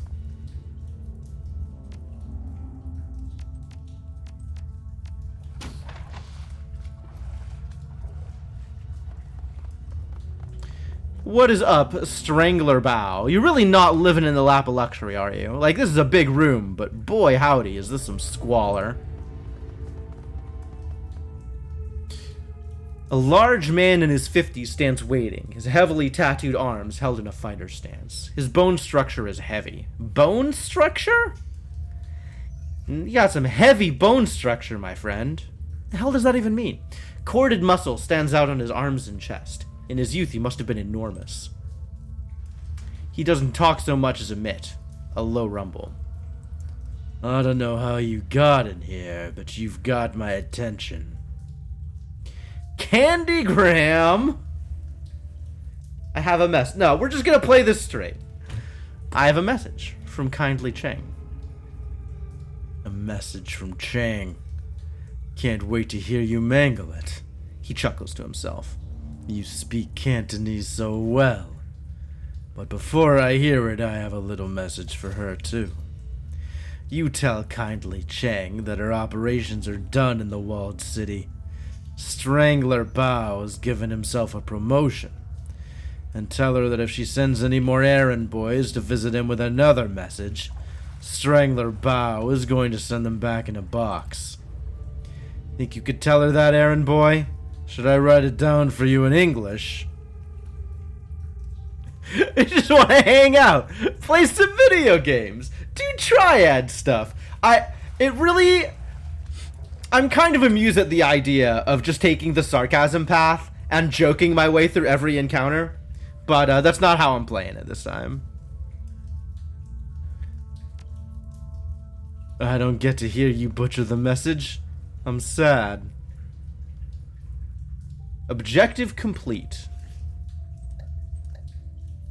But I still have not necessarily not killed any Yellow Lotus. We gotta get out alive still. He grabs the small plastic drive from your hand, slots it into his trid player. Kindly Chang stands erect, speaks directly to the camera. Mr. Bao, as everyone knows, you are a man of swift action. I respect that. And because of that respect, I will get right to the point. I know where your money is coming from. I know that you have friends working for straw sandals like myself. They have been siphoning funds from their organizations. I know about the noodle shop that you launder the money through. I have tasted their broth and found it wanting. Whew! Insult after insult! And you make bad noodles. Damn, Kindly Chang. The old woman becomes flinty hard. You have been stealing from the Yellow Lotus, glorifying yourself with revenue that we have earned, and I have files to prove it. Bao's eyes widen as files begin to flit across the screen. Receipts, bank reports, personal communications between himself and his men. The broth comment is a bird? I know! Kindly Chang continues speaking, smooth and casual. Now, in light of our recent conflict, you might be wondering why I am keeping this information to myself. Why I haven't exposed you so you could be dragged from your lotus den by the balls and slowly roasted on a rotisserie spit. In truth, I respect your ambition. You have a lot to learn about candor and loyalty, but I believe that you still have value. I am still willing to work with you.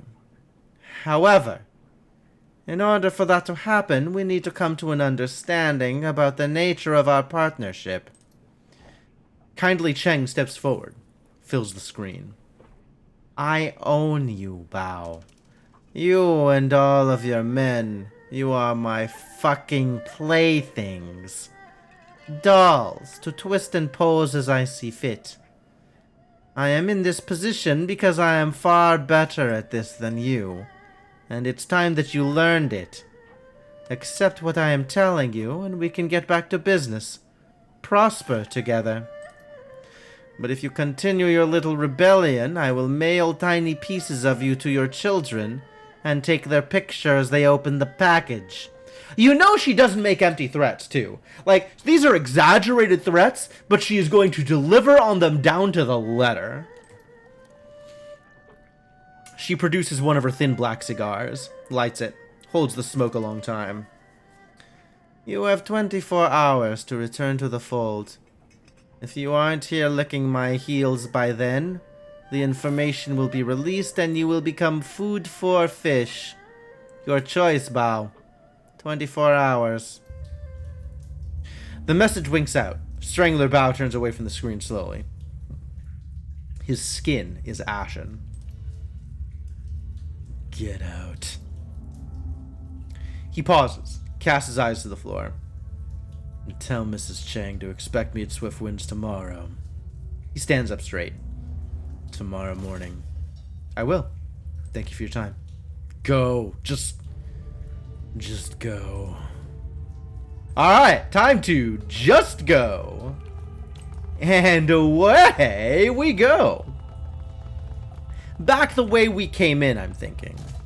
Oh, that's not an option? No, that's totally an option. Okay, good. Because, I don't want a chance running around the other direction and getting caught by someone. That doesn't sound like a fun time.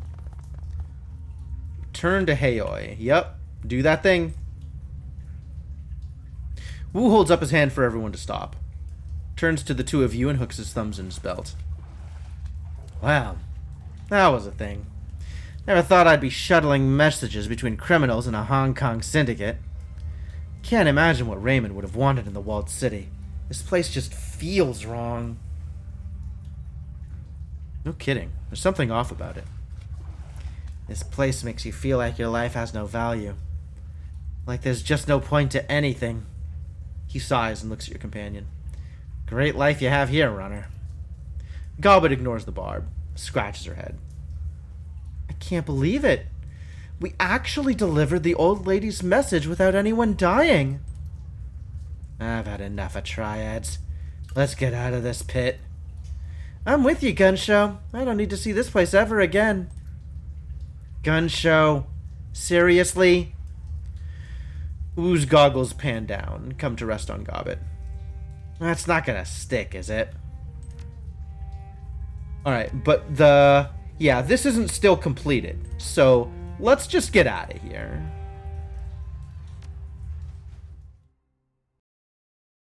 Let's go. I'm not gonna try and pick a fight. We're just gonna go. Don't want to accidentally kill someone and ruin my objective. It's hard to shake off the walled city. Its gravity clings to you as if wretchedness itself had grown tentacles. The sounds of suffering subside, but their echoes still thrum your insides. Gobbet walks slowly, head down and both hands on her stomach, whispering a conversation to someone or something that only she can see. Her rats are silent and remain hidden in her clothing. Wu pauses a moment and breathes a sigh of relief when you finally reach the streets. But returning to Hayoi isn't like coming home. Suspicious looks and closed mouths accent unsmiling faces that billboard a universal message. You don't belong here. Time to report back to Kindly Chang and inform her that the message has been delivered. Get this business over with. Get your sin burned. Get on to the next stop, whatever that is. You leave the City of Darkness behind, head to the Mahjong Parlor, and a date with the crime lord.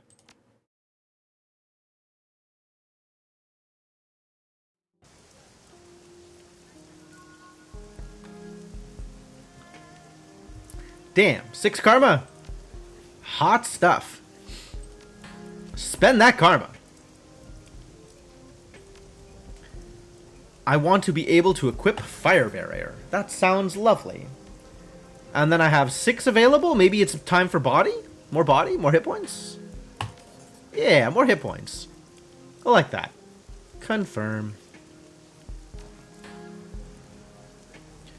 What is this? Why is this line here? It would make sense if it was the cutoff for, like, the 5, right? But it's not. I don't know what this is for. Is it like some weird skeuomorphism thing? I don't understand. Which is fine. Not relevant. Alright. Back to Kindly Chang.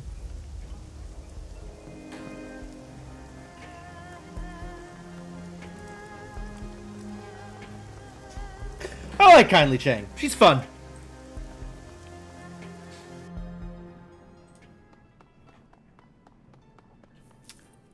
Seems like she'd be rough to play Mahjong with, though. Kindly Chang watches you closely as you walk across the Mahjong parlor.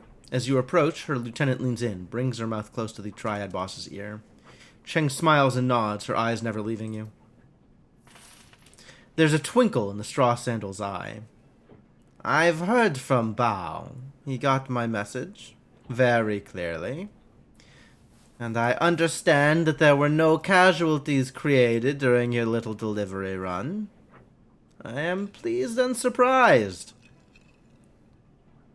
Oh yeah, it's well, no big deal. Your friend helped me out a lot here. Definitely her. Don't worry about me. Her. She did a great job. Did she? Good to know. My message was delivered, and Strangler Bao is back in the fold, earning for me.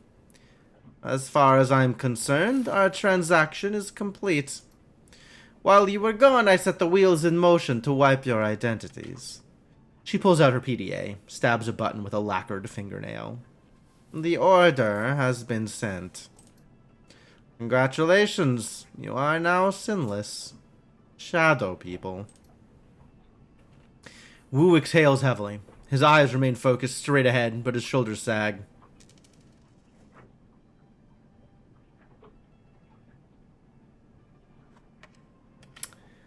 No, let's try and be a little friendly for our brother. Poor little bro. Wu pulls himself up to his full height. There's only one way out of this, Jim, and that's through it. Whoever gave the kill order on Carter also forced us to give up our identities. And took Raymond. Wu sets his jaw firm. That's all I can think about. Finding out who did this. Finding Ray. Kindly Chang holds up a hand. While I was working to get your sins burned, I also had my network look into Raymond Black's disappearance. I've been thinking about what you told me earlier, and I agree. She eyes the room carefully and leans in. I can't just let this lie. Someone killed my runners. It'd be a sign of weakness to the Yellow Lotus and the others if I do nothing. She rests her PDA on the mahjong table facing you. The Triad boss's tongue slips from her mouth as she looks over the top, hunting for the right button on its upside-down interface. She finds it and looks it up at you again. I have news to share with you, my darlings. The kind you won't like. Raymond Black is dead. She taps the button and a recorded newscast appears on the screen. Raymond's photograph appears on the screen behind a reporter standing on the docks in Victoria Harbor. It's a picture you've seen before, a professional portrait taken for a press release about a youth century was opening in the Redmond Barrens. Under Raymond's photo are the words, Seattle Man Killed. Another shooting involving the police department. A Seattle community organizer and industrial engineer was apparently shot and killed while resisting arrest at Victoria Harbor last night. HKPF police report that the UCAS man, Raymond Black, was behaving erratically and would not respond to police orders to surrender. No additional information regarding Black or why he was traveling to Hong Kong are available. Police have stated that due to the shooting's proximity to last night's shootout with the White Star, the investigation must remain confidential, and no other details are being revealed at this time. Kindly Chang taps the button again, and the video closes. Wu puts his hands to his face. This just keeps getting worse. You were right, Auntie. That was news I did not like. Raymond's dead. Wu puts his hand over his mouth, trying to process the information. He sways, and for a moment it looks as if he's going to pass out. Isabel reaches out to touch Wu, thinks better of it, and pulls back her hand. Oh, she's already invested, huh? Sorry for your loss. I never had a father, so I don't know what it's like to lose one, but... sorry.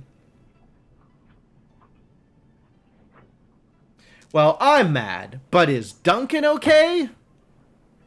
I don't think so. I don't think I'm gonna be okay for a long time, Jim.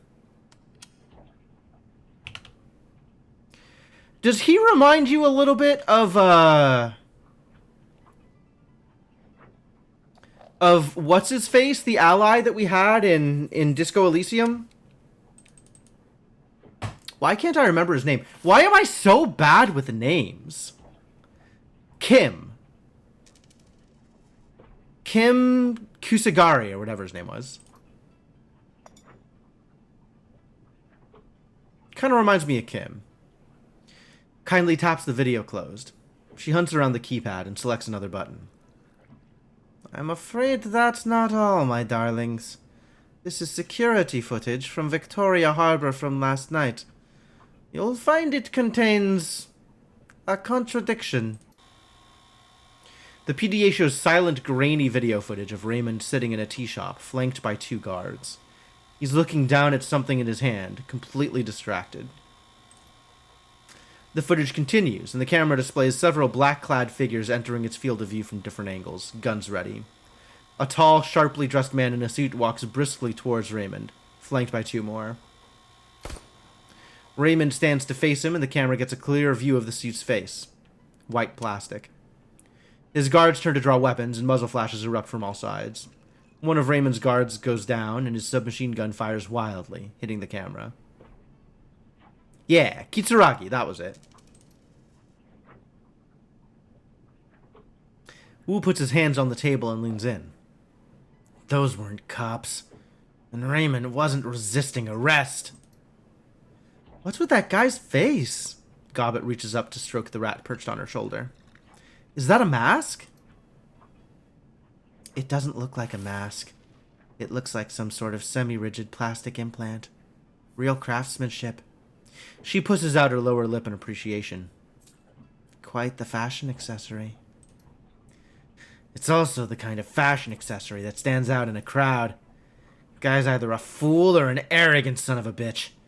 He sets his jaw firm. Either way, I'm gonna find him.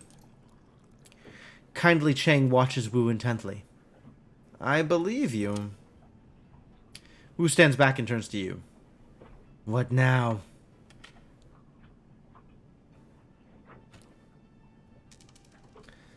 I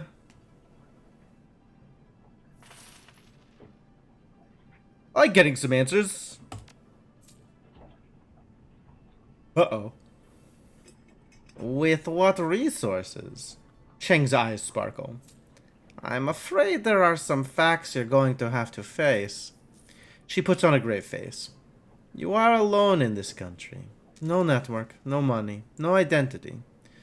I can protect you from the police, but how would you go about discovering what happened to Raymond without me? How would you survive? This is a topic that requires serious consideration. Kindly wipes her hand across a stack of tiles, spreading the ivory-colored pieces across the table. You've had a very long night, my sweets. Very long. And frankly, you all look like shit. Rest now. I promise you safety in my town for the night. We'll talk about the plastic-faced man tomorrow. Kindly gestures to Gobbet and Isabel. Ladies, go find our new friends a place to bed down in that rat's nest squat boat you call home. We'll all talk after you've slept. Figure out our next steps together. Yes, Auntie. Yes, Auntie. Rat's nest squat boat. It is a series of words for sure. A question? No questions, my darling. Sleep. I'll figure out what to do with you in the morning. Okay, well, no questions. You heard the lady? Let's go, Jim. Beat to hell. Objective added. Get some sleep. I mean, yeah? Alright, where is that rat's nest squat boat you call a home? I guess it's over here. Safe boat? Is it? Are you sure? You two can come back here for a while. She nods with her nose towards a hatch. You've each got a head to take care of your necessities. Try to knock before you enter someone else's, okay? Seriously. I know the drill. Wu turns to you. Stinks of fish, just like that place we squatted at on Leary Avenue back when we were kids. The one with that Aslan family and their dog. You hated that dog. He kept digging out my food stash. No matter where I hid it, he'd find it and scarf down a week's worth of grub. He wipes his nose with a gloved hand. Still, it was sad what happened to him. And the family. No one should go out that way. He stretches, and his spine pops like a handful of firecrackers. I think I've been up for something like 36 hours straight. He drops his arms. This has been one shit stain of a day. Time to end it. The orc turns to you, raises an eyebrow. Anything you need before I leave you to it? Just you and Isabel here? Yeah. Goblet's mouth screws up a bit. Now that Nightjar and Gutshot are gone, it's just us. The squeal of metal grinding on metal rips through the boat. It sounds like it's coming from the level below. And the creepy Russian guy renting the engine room downstairs. Nothing to worry about. He mostly keeps to himself. She checks her PDA.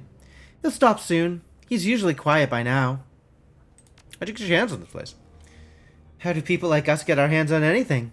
We found it. You found it empty? He sweeps his eyes across the cabin. The doubt is plain on his face. Somebody abandoned a prime piece of real estate like this? She shrugs. Close enough. It was full of BTL junkies when we came across it. They were completely wigged out on some multiplayer cyber game. I'm not sure they ever chipped out of it. They were completely emaciated, stewing in piles of their own shit. They had eyes sunk into their skulls. Pretty gruesome stuff. They racked up a killer score, though. True, they had the moves. Should have hung an IV while they were playing, though. Turns out nutrition is important. So what happened? Nightjar ran him out. Not sure what happened to him after that. Anyways, it's ours now. Auntie Cheng says so. Oh, but the engine room, you mean? Right, everything but that. Auntie rented it out from under us. That must have pissed you off. Whatever. We weren't using it. As long as our downstairs neighbor keeps to himself, he can have the lower level. Especially if it keeps Auntie Cheng happy. Alright, well, let's keep going through the list. Place for my stuff? Yeah, check the locker over there. You can stash your stuff in it. No one will touch your things in there, and it's a lot bigger than it looks. I'd like a look around. Okay, but get some sleep soon. You look like you could use it. We'll go see Kindly in the morning. Figure out our next move. Locker? Locker? None of these things are a locker.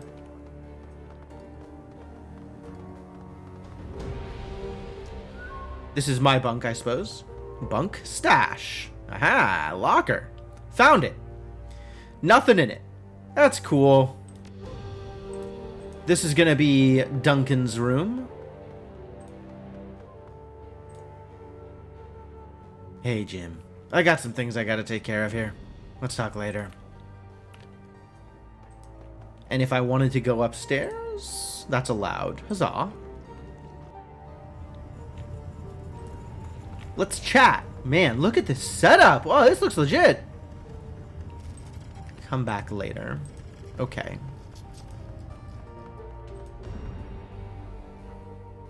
Hey, Seattle. Not really in the mood to hang out right now. Heavy stuff going down, you know? Okay. That seems pretty legitimate. Well, then I guess we just call it a night.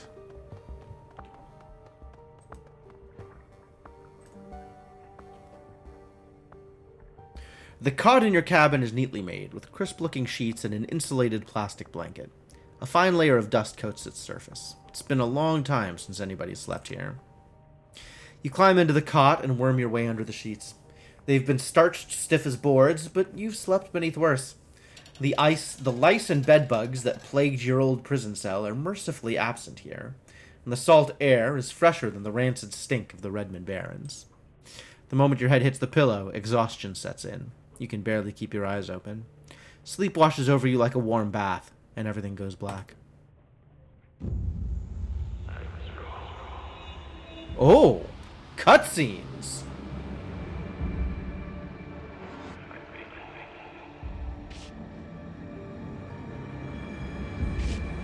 Is this our Plastic Man?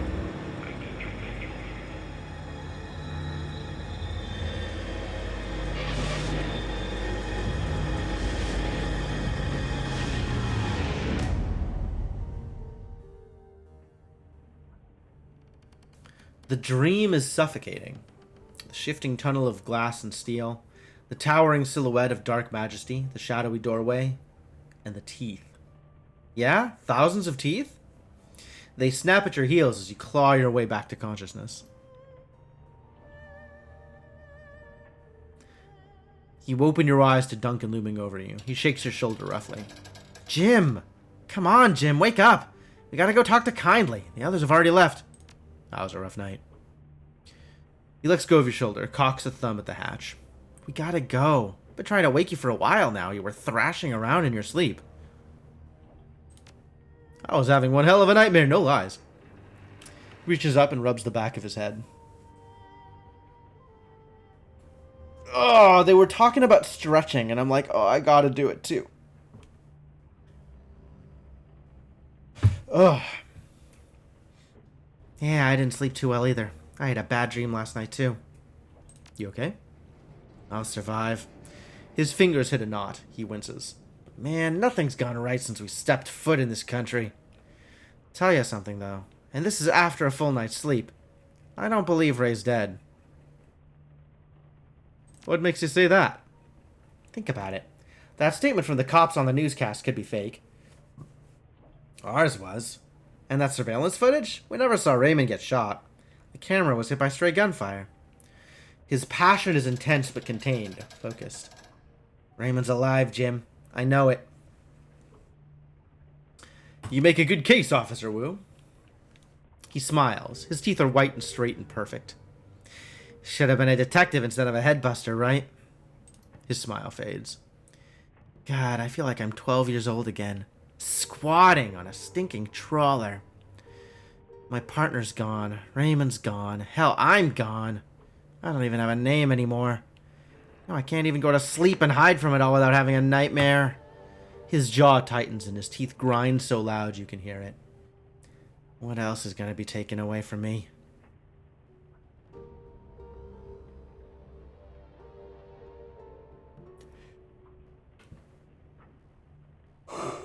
Still have that piercing you got in Tacoma. What is this line? Time for us to turn the tables. That's right.